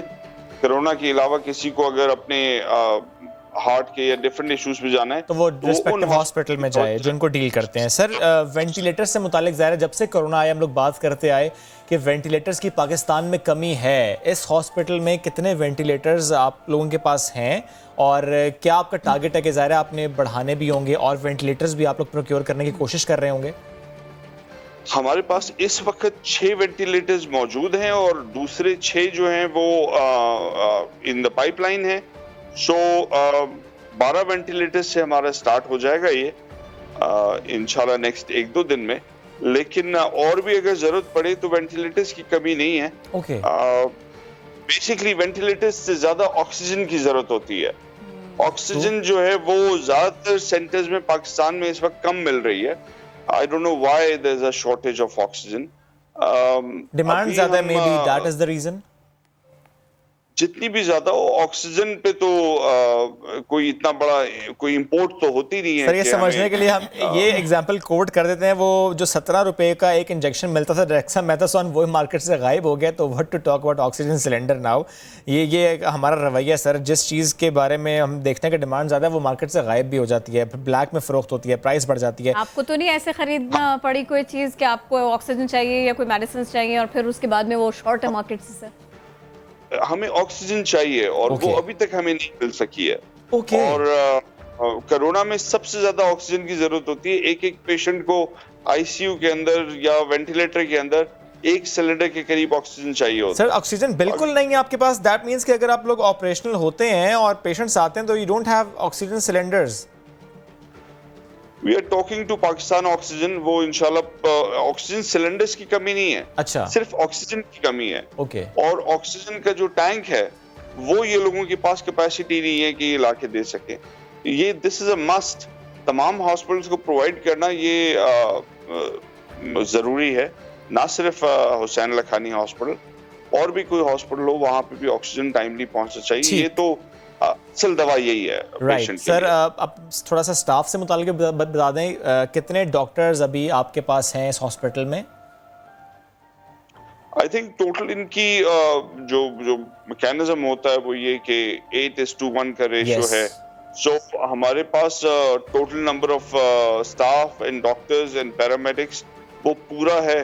चंद लोग जो हैं वो शॉर्टलिस्ट हो चुके हैं, उनको बस फाइनल लेटर्स आज इशू करने हैं, वो दे देंगे तो वो ज्वाइन कर लेंगे। You need more support as well in terms of staff, in terms of monetary funds. और उनके जज्बे की किसी किस्म की कमी नहीं है। पाकिस्तान अल्हम्दुलिल्लाह वाहिद ऐसा मुल्क है जहाँ पे हमेशा जब भी कोई तकलीफ आई है लोग आगे बढ़ चढ़ के हिस्सा लेते हैं। हमारे यहाँ तो लोग जो हैं वो सीनों पे बम बांध के टैंकों के नीचे लेट गए। तो लोग घबराते नहीं है, डरते नहीं है। आप देखें ज़लज़ले में भी सारे पाकिस्तानी लोग थे जो सबसे आगे थे, सैलाब में भी लोग ही आगे थे, और आज भी जो है लोग अपनी मदद आपसे ही काम करेंगे और इंशाल्लाह इस मुश्किल से निकालेंगे। और जैसी एफर्ट आपने किया सर, ऐसी दूसरे लोगों को भी करनी चाहिए। जो ऐसा कर सके उसको दूसरों को रिलीफ देने के लिए पीछे नहीं रहना चाहिए। मैं आपका पैगाम चाहती हूं इस सिलसिले में। प्रॉफिटेरिंग का या ज्यादा पैसा कमाने का नहीं है, ये वक्त खिदमत का है और सबको आगे बढ़ के खिदमत करनी चाहिए इस वक्त। सही। सर, बहुत से लोग जो सपोर्ट करना चाहते हैं आप लोगों को, उनके हवाले से प्लीज़ बता दें कहाँ पर वो सपोर्ट कर सकते हैं आपको। ज़ाहिर है ये जो वक्त है इसमें ऐसे हॉस्पिटल्स की ऑलरेडी कमी है, तो ऐसे में कोई सपोर्ट करना चाहे तो प्लीज़ बताइएगा। देखिए, कोई भी एक आदमी इसको पूरा नहीं कर सकता। मुझे पता नहीं है कितना रश होगा, कितने लोग आएंगे। सो अल्हम्दुलिल्लाह जो इक्विपमेंट्स था, जो कैपिटल इन्वेस्टमेंट थी, वो सारी हमने कर दी है। दवाइयाँ भी आ गई हैं, पीपी भी आ गई हैं। लेकिन लोग अगर लाके कुछ देना चाहते हैं, अच्छा खाना भी जेडीसी कर रहा है, सिलानी भी हमारे साथ है इसके अंदर। सो जो लोग कोई चीज़ लाके देना चाहते हैं पेशेंट्स के लिए, दवाइयाँ हो गई, या कोई और इक्विपमेंट हो गया, वेंटिलेटर्स हो गए, तो बिल्कुल डोनेट कर सकते हैं हॉस्पिटल को। Free for everyone? अगर हमारे Yes, specific. Free for everyone. अमीर हो या गरीब, Great. पैसा या कैश काउंटर नहीं होगा इंशाल्लाह। Great. और वेंटिलेटर्स एक ऐसी चीज है जिसमें मुखिर हजरात जो है वेंटिलेटर्स डोनेट कर सकते हैं। ओके। कोई ज्यादा इन्वेस्टमेंट नहीं है, ज्यादा प्राइस नहीं है, 7-8 लाख रुपए में एक वेंटिलेटर आता है, और वो जितने ज्यादा हो उतना अच्छा है हॉस्पिटल के पास। ठीक है, बहुत शुक्रिया। हुनैद लखानी साहब साथ मौजूद थे। आप फ्री हॉस्पिटल से मुतालिक हमसे गुफ्तगू कर रहे थे कि जहां पर कोरोना के पेशेंट्स का ना सिर्फ इलाज होगा बल्कि जो दवाइयां हैं वो भी मुफ्त फराहम की जाएंगी। वेंटिलेटर्स भी यहाँ पर हैं और डॉक्टर्स भी यहाँ पर हैं, लेकिन जो सपोर्ट करना चाहता है वो सपोर्ट करे, क्योंकि ज़ाहिर है कारवां बढ़ता चला जाता है जब सपोर्ट बढ़ती चली जाए। अच्छा देखिए, जिस सपोर्ट की हम बात कर रहे हैं ना, जिन फाइटर्स की हम बात कर रहे हैं कि जिनकी मदद हमें सबसे पहले दरकार होती है, जो सबसे आगे खड़े हैं कोरोना वायरस के ख़िलाफ़ इस जंग में, वो है फ्रंट लाइन सिपाही। ये बड़ी तादाद में सबसे मुतासर हो रहे हैं। आज ही की तारीख़ में ये लोग बुरी तरह से कोरोना से मुतासर तो है ही, और साथ में आज ही के दिन दुनिया भर में यंग डॉक्टर्स डे मनाया जाता है। 8वां मौका है ऐसा। पाकिस्तान में इस दिन को बिल्कुल भी अहमियत नहीं दी जाती। नौजवान डॉक्टर्स बहुत से मसाइल का शिकार हैं। हम अरहम खान की रिपोर्ट आपको इसी सिलसिले में पहले दिखा देते हैं। दुनिया भर में यंग डॉक्टर्स का दिन मनाया जा रहा है। सरकारी सतह पे ये दिन मनाने के हवाले से कोई कोशिश न की गई। अपनी पहचान के साथ साथ हुकूक न मिलने पर यंग डॉक्टर्स सरापा एहतजाज हैं। ये सिस्टम इतना जंग आलूद हो चुका है कि छोटी से छोटा हक भी लेने के लिए हमें बहुत स्ट्रगल करनी पड़ती है, हमें बहुत से लोगों को फेस करना पड़ता है और हमें आखिरी हद तक जाना पड़ता है। यंग डॉक्टर्स ने अगले साल से 24 जून को अपना दिन पूरे जोश खरोश के साथ मनाने का ऐलान कर दिया। YDA इस्लामाबाद ने एक जबरदस्त इनिशिएटिव लिया है। यंग डॉक्टर्स एसोसिएशन पाकिस्तान भर के उनको एक जामे अंदाज में और मजबूत हिकमत अमली के तहत जदोजहद को अमली जामा पहनाने के लिए 24 जून को आज से बाकायदा यंग डॉक्टर्स के डे के तौर पर मनाया जाएगा। नौजवान मसीहाओं का मुतालबा है कि वजारत सेहत इनका दिन हर साल बाकायदा तरीके से मनाने के लिए मनसूबाबंदी करे। अरहम खान, समा, इस्लामाबाद। तो जनाब, फ्रंट लाइन सिपाही बुरी तरह मुतासर है। यंग डॉक्टर्स खुद को महफूज रखने के लिए कर क्या रहे हैं और इस दिन को वो किस तरह से मना रहे हैं, इसी सब के ऊपर बात करेंगे। हमारा साथ देंगे patron in chief YTA Atif Majid. Welcome to नया दिन। ये बताइएगा, यंग डॉक्टर्स कोरोना के दौरान आज किस तरह से ये दिन मनाएंगे? SOPs भी हैं, आप लोग बुरी तरह मुतासर भी हैं, बहुत मेहनत भी कर रहे हैं और आपको नए सिरे से लोगों को बताना पड़ रहा है कि अहमियत क्या होती है एक यंग डॉक्टर की, उसका जज्बा क्या होता है, उसको सराहना किस कदर ज़रूरी होता है। एक तो मैं आपका बहुत शुक्रिया अदा करता हूं कि इस अहम डे के ऊपर आप लोगों ने लोगों की अवेयरनेस के लिए एक सेगमेंट रखा। देखें, हम यंग डॉक्टर्स, अगर आप एमरजेंसीज में जाएं, OPDs में जाएं, इंडोर में जाएं, तो यंग डॉक्टर्स आपको हर वक्त वहां 24 आवर काम करते हुए नजर आएंगे। आज का दिन भी हमारा एमरजेंसीज, OPDs, इंडोर्स के अंदर ही गुजरेगा अपनी आवाम के साथ। मैं ये समझता हूँ कि इसके अंदर आप जैसे शानदार मीडिया वालों का बहुत ज्यादा रोल है कि वो आम आवाम के अंदर अवेयरनेस दें कि हमारे जो मसाइल हैं, हमें जो प्रॉब्लम्स फेस करनी पड़ रही हैं, हमें जो सिक्योरिटी इश्यूज पर फेस करने पड़ रहे हैं, इसके बावजूद यंग डॉक्टर्स अपने हॉस्पिटल छोड़ के कहीं भागे नहीं है, बल्कि इस महाज के ऊपर, फ्रंट लाइन के ऊपर लड़ रहे हैं। मैं तमाम यंग डॉक्टर्स को, पाकिस्तान के यंग डॉक्टर्स को सलाम पेश करता हूँ कि वो जब सुबह घर से निकलते हैं तो वो अपनी जान हथेली पे लेके निकलते हैं। उन्हें नहीं पता होता कि आज जब हम एमरजेंसी OPD इंडोर के अंदर काम करेंगे तो ये कातिल डिजीज कोरोना उन्हें किसी वक्त भी वो अटैक कर सकती है। और सबसे बड़ी जो हमें प्रॉब्लम आती है कि हमें अपनी फैमिली को सेव करना है। हम हॉस्पिटल से जब घर आते हैं तो हमें अपनी फैमिली की फिक्र होती है, लेकिन आप देखें कि हम यंग डॉक्टर्स इस महाज के ऊपर पीछे नहीं हटे। हमें PP का मसला आया, हमें सिक्योरिटीज का मसला आया, हमें लाइफ थ्रेट दिए गए, हमारे खिलाफ नेगेटिव प्रोपेगेंडा किया गया, हमें ये कहा गया कि ये जहर का इंजेक्शन लगा के मार देते हैं, हमें मारा गया, एमरजेंसीज के अंदर मारा गया, हमें OPDs के अंदर मारा गया। जो कि अफसोसनाक है। ये भी बता दीजिए साथ में, बिल्कुल बात मुकम्मल कर लें और साथ में ये भी बता दें जितना ज़रूरी है एक डॉक्टर का मरीज़ से या उसके फैमिली के लोगों के साथ में अच्छी तरह पेश आना है, अच्छे अल्फाज, अच्छे जुमलों का तबादला करना है, उनका जज्बा बढ़ाना है, ये तो बिल्कुल डॉक्टर के लिए भी उतना ही ज़रूरी है। वो पेशेंट की या उसकी फैमिली की एक मुस्कुराहट देखकर मज़ीद जान के साथ में, मज़ीद मेहनत के साथ में आगे बढ़ता है और अपना फ़र्ज़ अंजाम देता है। देखिए, एक डॉक्टर के पास उसका असासा क्या होता है? एक डॉक्टर के पास असासा है कि जिसकी वो जान बचा रहा है, जिसकी जान बचाने की कोशिश कर रहा है, वो उसकी जो एफर्ट है उसे एक्नॉलेज करे। यकीन माने हमारे दिल टूट जाते हैं कि जिसकी हम जान बचाने की कोशिश करते हैं, खुदा न खास्ता, देखिए जान अल्लाह ताला के हाथ में है। अल्लाह ताला के हुक्म के बगैर कोई शख्स इस दुनिया से नहीं जा सकता। लेकिन जब हम सुनते हैं कि वो बेड ना मिलने का, ऑक्सीजन ना मिलने का, दवाई ना मिलने का इल्जाम और मार डॉक्टर को मारते हैं, तो हमारे दिल टूट जाते हैं। आने वाली जनरेशन वो लेट डाउन होती है, मायूसी का शिकार है कि अगर हम जितनी मर्जी मेहनत कर लें तो हमें उसको एक्नॉलेज नहीं किया जाएगा। क्योंकि ज़ाहिर है मैं मीडिया का शुक्रगुजार हूँ। आपको सिक्योरिटी मिलनी चाहिए। मुझे आतिफ ये बताइएगा कि कुछ दिन पहले ज़फ़र मिर्ज़ा साहब की प्रेस ब्रीफिंग थी और उन्होंने ज़ाहिर है इस पॉइंट को रेज़ किया। उन्होंने कहा कि जो डॉक्टर्स हैं इन हालात में स्पेशली और अदरवाइज़ भी इनको सिक्योरिटी फराहम की जानी चाहिए।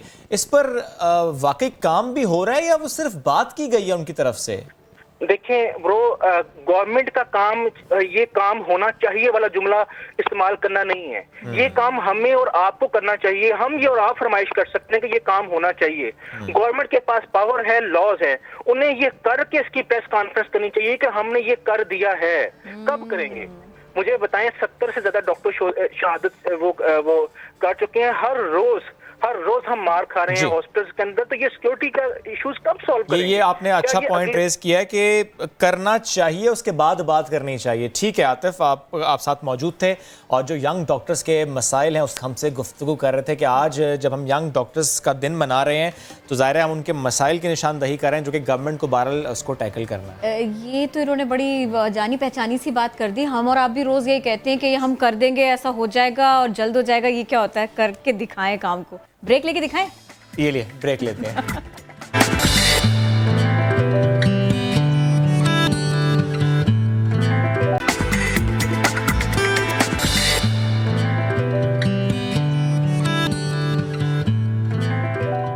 किसी के मुश्किल हालात थे लेकिन उसने मुश्किल हालात को मजबूरी नहीं बनने दिया। उसने मेहनत की, उसकी लगन सच्ची थी और वो मेहनत ऐसी थी कि उसका रिजल्ट मिला।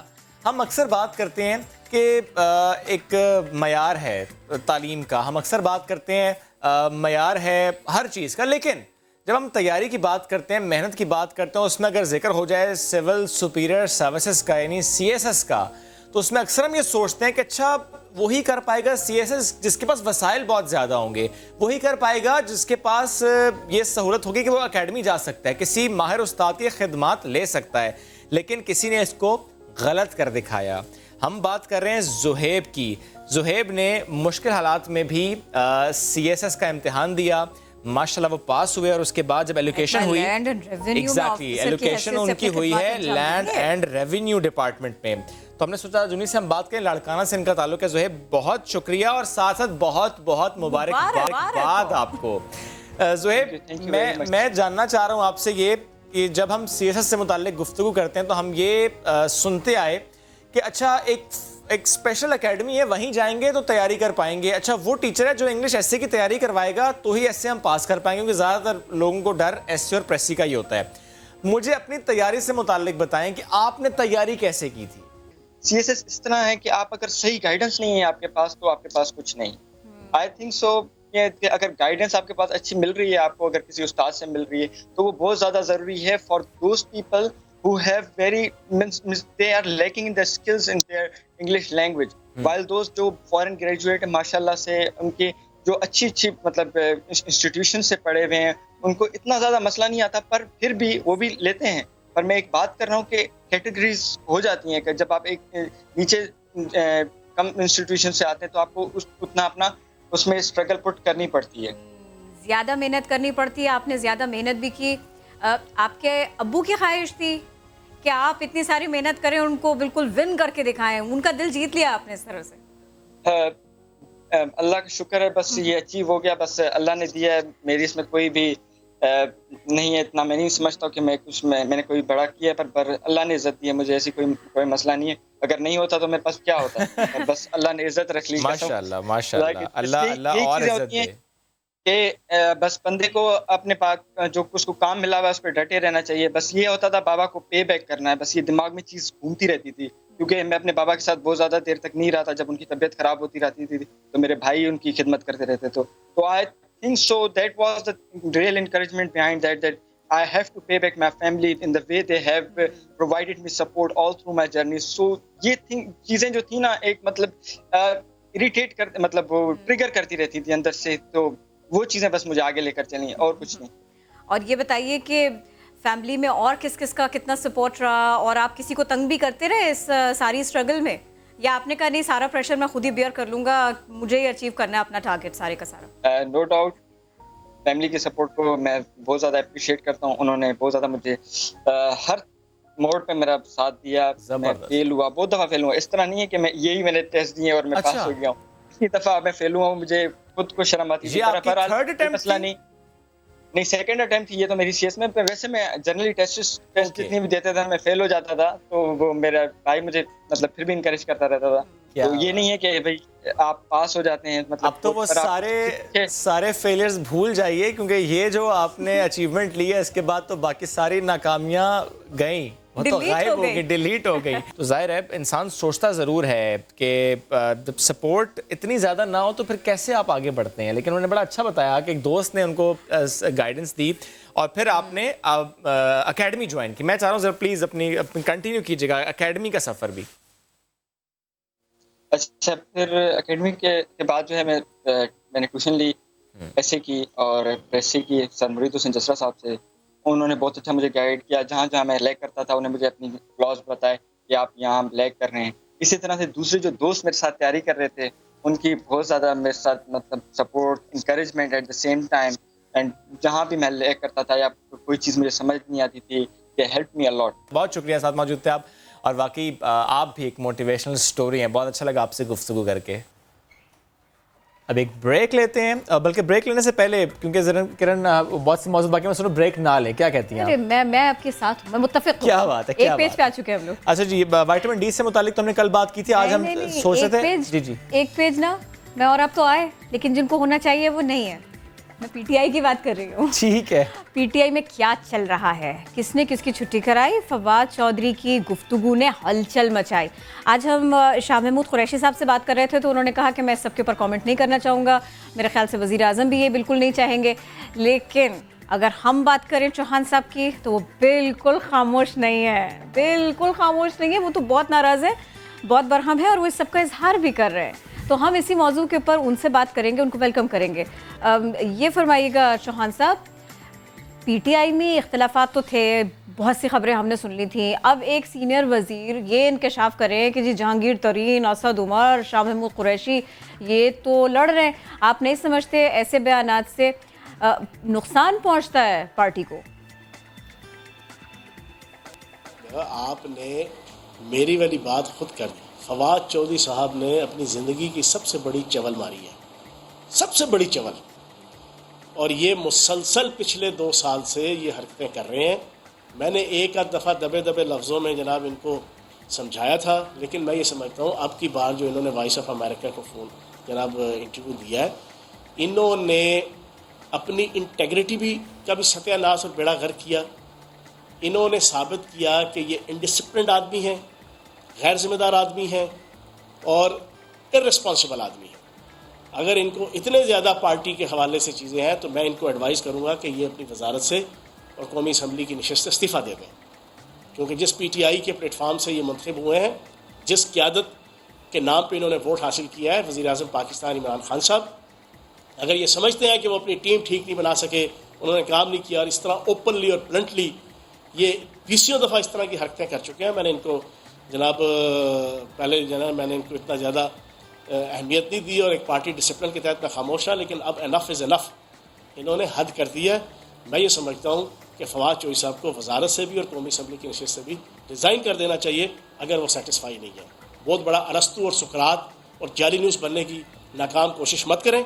और मैं ये समझता हूँ कि उन्होंने ये जो अभी जो चवलें मारी हैं, इससे पार्टी के वर्कर्स को भी, पार्टी की लीडरशिप को भी, हम सबको जो है ना बड़ा अफसोस हुआ है। सर,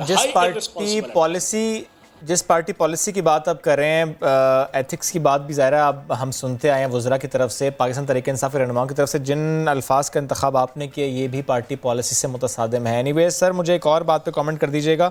फवाद चौधरी साहब ने तो ये भी कहा कि 6 महीने का टाइम दिया है वज़ीर आज़म साहब ने वज़रा को, अपनी टीम को। ये अल्टीमेटम 6 मंथ्स का मिलना, इस पर कमेंट करेंगे? ये आपके ख्याल में ये भी उनकी एक राय है और इससे आप इख्तलाफ करते हैं? इसकी नौबत आई तभी तो कहा गया। अब ये फवाद चौधरी साहब से जाके पूछें।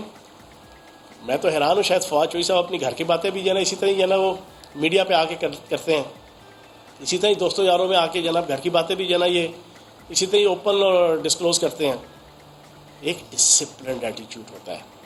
मैं ज़ाती तौर पे जिस स्कूल ऑफ थॉट का मालिक हूँ कि आप जिस ग्रुप, जिस धड़े, जिस पार्टी, जिस ख़ानदान, जिस ग्रोह के साथ आप जुड़े हुए हैं, जिसकी वजह से आपकी इज़्ज़त है, नाम है, मकाम है, एहतराम है, उसकी इज़्ज़त, उसकी वक़ार का पहरा दो। जानते बूझते हुए भी अगर आपको अपने ख़ानदान, अपने पार्टी, अपनी हुकूमत, अपने धड़े की कोई खामियां भी अगर आपको इल्म है, तो वो मीडिया के अंदर और चौक और चौराहों के अंदर बैठ के जना बढ़ के मार के गया वो नहीं बताई जाती है। फवाद चौधरी साहब अपना रवैया और अपना एटीट्यूड ठीक कर लें। आपने हद ही कर दी है इस दफ़ा, और मैं मजबूरन जना ये सारी बातें कर रहा हूँ। मैंने तो एक एडवाइस दी है कि अगर आप अनसेटिस्फाइड हैं मौजूदा हालात से, तो आप रिज़ाइन कर दें। आप वज़ारत से भी रिज़ाइन करें और आप कौमी असम्बली की नशिस्त से भी रिज़ाइन करें। ये हर चौथे पाँचवें दिन आके बड़े सुकरात और बुकरात और अरस्तु बन के जना जो आप बढ़ के मारते हैं, ये तरीक़ाकार नहीं होता एक डिसिप्लिन किसी ख़ानदान के मेंबर का भी और किसी। शान साहब आपने कहा मजबूरी, अल्लाह कैसी मजबूरी। दो बातें देखिए जी, आपकी अपनी पार्टी में उनके पॉलिटिकल विजडम से कन्विंस लोग हैं, कहते आए कि नहीं जी इनका पॉलिटिकल विजन जो है ना वो बिल्कुल दुरुस्त है और बड़ा बेहतरीन है और इसको फॉलो किया जाना चाहिए, सुना जाना चाहिए, इस लायक है। दूसरे ये कि वो अपनी मिनिस्ट्री में बहुत बेहतरीन काम कर रहे हैं, ये भी आप लोग कह चुके हैं और इसको सराहा भी गया है बड़ी हद तक। चलिए इस मामले को साइड में रखते हैं, करना पड़ेगा। यही कहीं वो मामला तो नहीं है कि जो जरदारी साहब अपने जियालों को कह रहे हैं कि मुत्तहिद रहिए, बहुत अच्छा वक्त आने वाला है। और क्या अच्छा वक्त है वो, क्या लगता है आपको? ये वो पंजाब की तरफ इशारा कर रहे हैं। आसिफ जरदारी साहब जनाब आज अपनी मेरा ख्याल कोई 5-6 महीने के क्वारंटाइन के बाद बाहर निकले हैं और उन्होंने अपनी तरफ से एक बड़ी दुर्फितनी छोड़ी है। वो कहते हैं अंधे को अंधेरे में बड़ी दूर की सूझी। उसके मज़दाक कहते हैं कि जनाब पंजाब के जियालों को खुशखबरी हो कि पंजाब में कोई खुशखबरी आने वाली है या कोई तब्दीली आने वाली है। तो सूरत हाल ये है कि 10 मेंबर हैं पंजाब असम्बली के अंदर। अगर तो इन हाउस तब्दीली हो तो आप बताएं 380 के जनाब फोरम में और 380 के राउंड अबाउट मेंबरान में से 10 मेंबरान कौन सी हुकूमत बनाएंगे। दूसरी सूरत अगर इन हाउस नहीं है, खुदा न खास्ता सपोजिशन कि जनाब पंजाब के अंदर असम्बली तोड़ दी जाती है और नया इलेक्शन होता है। अभी इनके पास 10 सीटें हैं। पिछले 2 सालों में 2018 25 जुलाई के बाद इनके खिलाफ नैब ने जो करप्शन, बदयांती, टकेमारी, अकरबा परवरी, टीटीज़, जाली काउंट्स और जो लूट मार, कत्ल गारतगरी के जितने केसेस सामने आए हैं 2 सालों में, और बिलावल जरदारी साहब का भी सारा कटा छटा खुल गया बीच में। ये सुनने और जानने के बाद पंजाब से इनको 1 सीट नहीं मिलने वाली, 1 सीट भी। तो मैं हैरान हूँ, पता नहीं कहाँ से आसिफ जरदारी साहब बढ़ के मारने लगे। हाँ, तब्दीली कोई है तो शायद वो ये आ जाए कि पूरे पंजाब में 2 दाने रह गए इनके, एक कमर ज़मान कायरा साहब, एक और दूसरे जनाब चौधरी मंजूर साहब। उन्हीं दोनों को इन्होंने फ़ोन किया है। शायद ये 2 दाने भी उड़ के जाना पीटीआई की मुडेर पे जाना बैठ जाएंगे या किसी और पार्टी की मुडेर पे बैठ जाएंगे। यही तब्दीली शायद हो पीपल्स पार्टी के पॉइंट ऑफ व्यू से, इसके अलावा और कोई तब्दीली या खुशखबरी नहीं है। ठीक है, बहुत शुक्रिया। फयाज हसन चौहान मौजूद थे आप और हमसे गुफ्तगू कर रहे थे। और मैं फिर कहूँगा कि कुछ अल्फाज हैं, उनका इंतखाब हमें ज़रा सोच के करना चाहिए, क्योंकि एक बार मिनिस्ट्री जा चुकी है फयाज हसन चौहान साहब के पास से इसी वजह से। और अगर वो बात कर रहे हैं कि जी दाने कुछ लड़खड़ा रहे हैं और कुछ लोग रह गए इनके पास में, तो सर माला इस तरफ भी बिखर रही है, थोड़ा ध्यान कुछ इस तरफ भी। मेरा ध्यान वैसे अगली खबर की तरफ क्या है, बताएंगे आप? किरण, वो क्रिकेटर्स से मुतालिक हम सुबह भी गुफ्तगू कर रहे थे कि हमारे क्रिकेटर्स के टेस्ट हुए हैं और बहुत से क्रिकेटर्स के टेस्ट पॉजिटिव आए हैं और एसिम्प्टोमेटिक हैं सारे। इससे मुताल्लिक मोहम्मद हफीज़ साहब की अगर हम बात कर लें, उन्होंने अपने मद्दाहों को ये कहा है कि अल्लाह का शुक्र है वो ठीक हैं, कोई अलामत उनको ज़ाहिर नहीं हुई। उन्होंने कहा कि कोरोना की तशख़ीस के बाद मैं ये पैगाम दे रहा हूँ कि मेरी सेहत बिल्कुल ठीक है। और उन्होंने बताया कि पाकिस्तान क्रिकेट बोर्ड की जानिब से कराए गए कोरोना टेस्टों में उनका कोरोना टेस्ट मस्बत आया था, यानी उन्होंने खुद से इसको अनाउंस भी किया है। आगे बढ़े। अच्छा, अभी कुछ देर पहले हम विटामिन डी की बात करना चाहते हैं, लेकिन फयाज हुसैन चौहान साहब से हमारा रब्ता हो गया तो हम उस टॉपिक पर चले गए। तो विटामिन डी से मुतालिक हमने 2 रोज़ पहले भी गुफ्तगू की थी, आपको याद होगा विटामिन डी कितनी ज़रूरी है आपके इम्यून सिस्टम के लिए। उससे मुतालिक एक खबर हमारे पास है बरतानिया से। कोरोना का जो पेशेंट है वो ज़िंदगी की बाजी हार सकता है अगर विटामिन डी की कमी हो। माहिरीन ने लोगों को अपने जिस्म के मज़ाहमती निज़ाम को मुस्तहकम रखने के लिए रोज़ाना कम से कम 10 mcg विटामिन डी लेने का मशवरा दिया है। बरतानिया में धूप की कमी और बरतानवी शहरियों के रोज़मर्रा खानों के सबब, जो उनकी रूटीन और प्रैक्टिसेस हैं उसकी वजह से विटामिन डी की कमी एक बड़ा मसला बनता जा रहा है। और एक अंदाजे के मुताबिक कम बेश 20% अफराद मुनासिब मिक़दार में विटामिन डी नहीं लेते। ये एक मसला है और ख़दशा है कि लॉकडाउन के दौरान इसमें नुमायाँ इजाफा हुआ है। जल्दी से एक और खबर दे देते हैं आपको। पाकिस्तान म्यूज़िक इंडस्ट्री का बड़ा नाम अली ज़फ़र, उनकी भारतीय अदाकार सुशांत सिंह के साथ एक यादगार तस्वीर सोशल मीडिया पर वायरल हो गई। भारतीय अदाकार सुशांत सिंह की याद में जहां बॉलीवुड फनकार, अदाकार, उनके दीगर दोस्त माजी के लम्हात, कीमती लम्हात सोशल मीडिया पर शेयर कर रहे हैं, वहीं पाकिस्तान के नामवर गुलकार अली ज़फ़र ने भी सुशांत सिंह के साथ अपनी एक यादगार तस्वीर सोशल मीडिया पर पोस्ट की। अली ज़फ़र ने इंस्टाग्राम पर पोस्ट की जाने वाली तस्वीर में सुशांत सिंह, उनकी दोस्त रोहिणी, भारतीय फिल्म प्रोड्यूसर अली ज़फ़र और उनके एक और दोस्त, ये वो ग्रुप फ़ोटो है कि जिसमें ये लोग हैं। ये जब उन्होंने पोस्ट किया है तो फिर लोगों ने इसको रीट्वीट किया, रीशेयर किया, ये सब कुछ हुआ, ये वायरल हो गई। शो का फीडबैक हमारे पेज पर दीजिए। आपसे मुलाकात करेंगे कल। अगर बाहर निकलें तो प्लीज़ बहुत बहुत बहुत एहतियात के साथ रखिए अपना ख्याल। तब तक के लिए अल्लाह हाफ़िज़।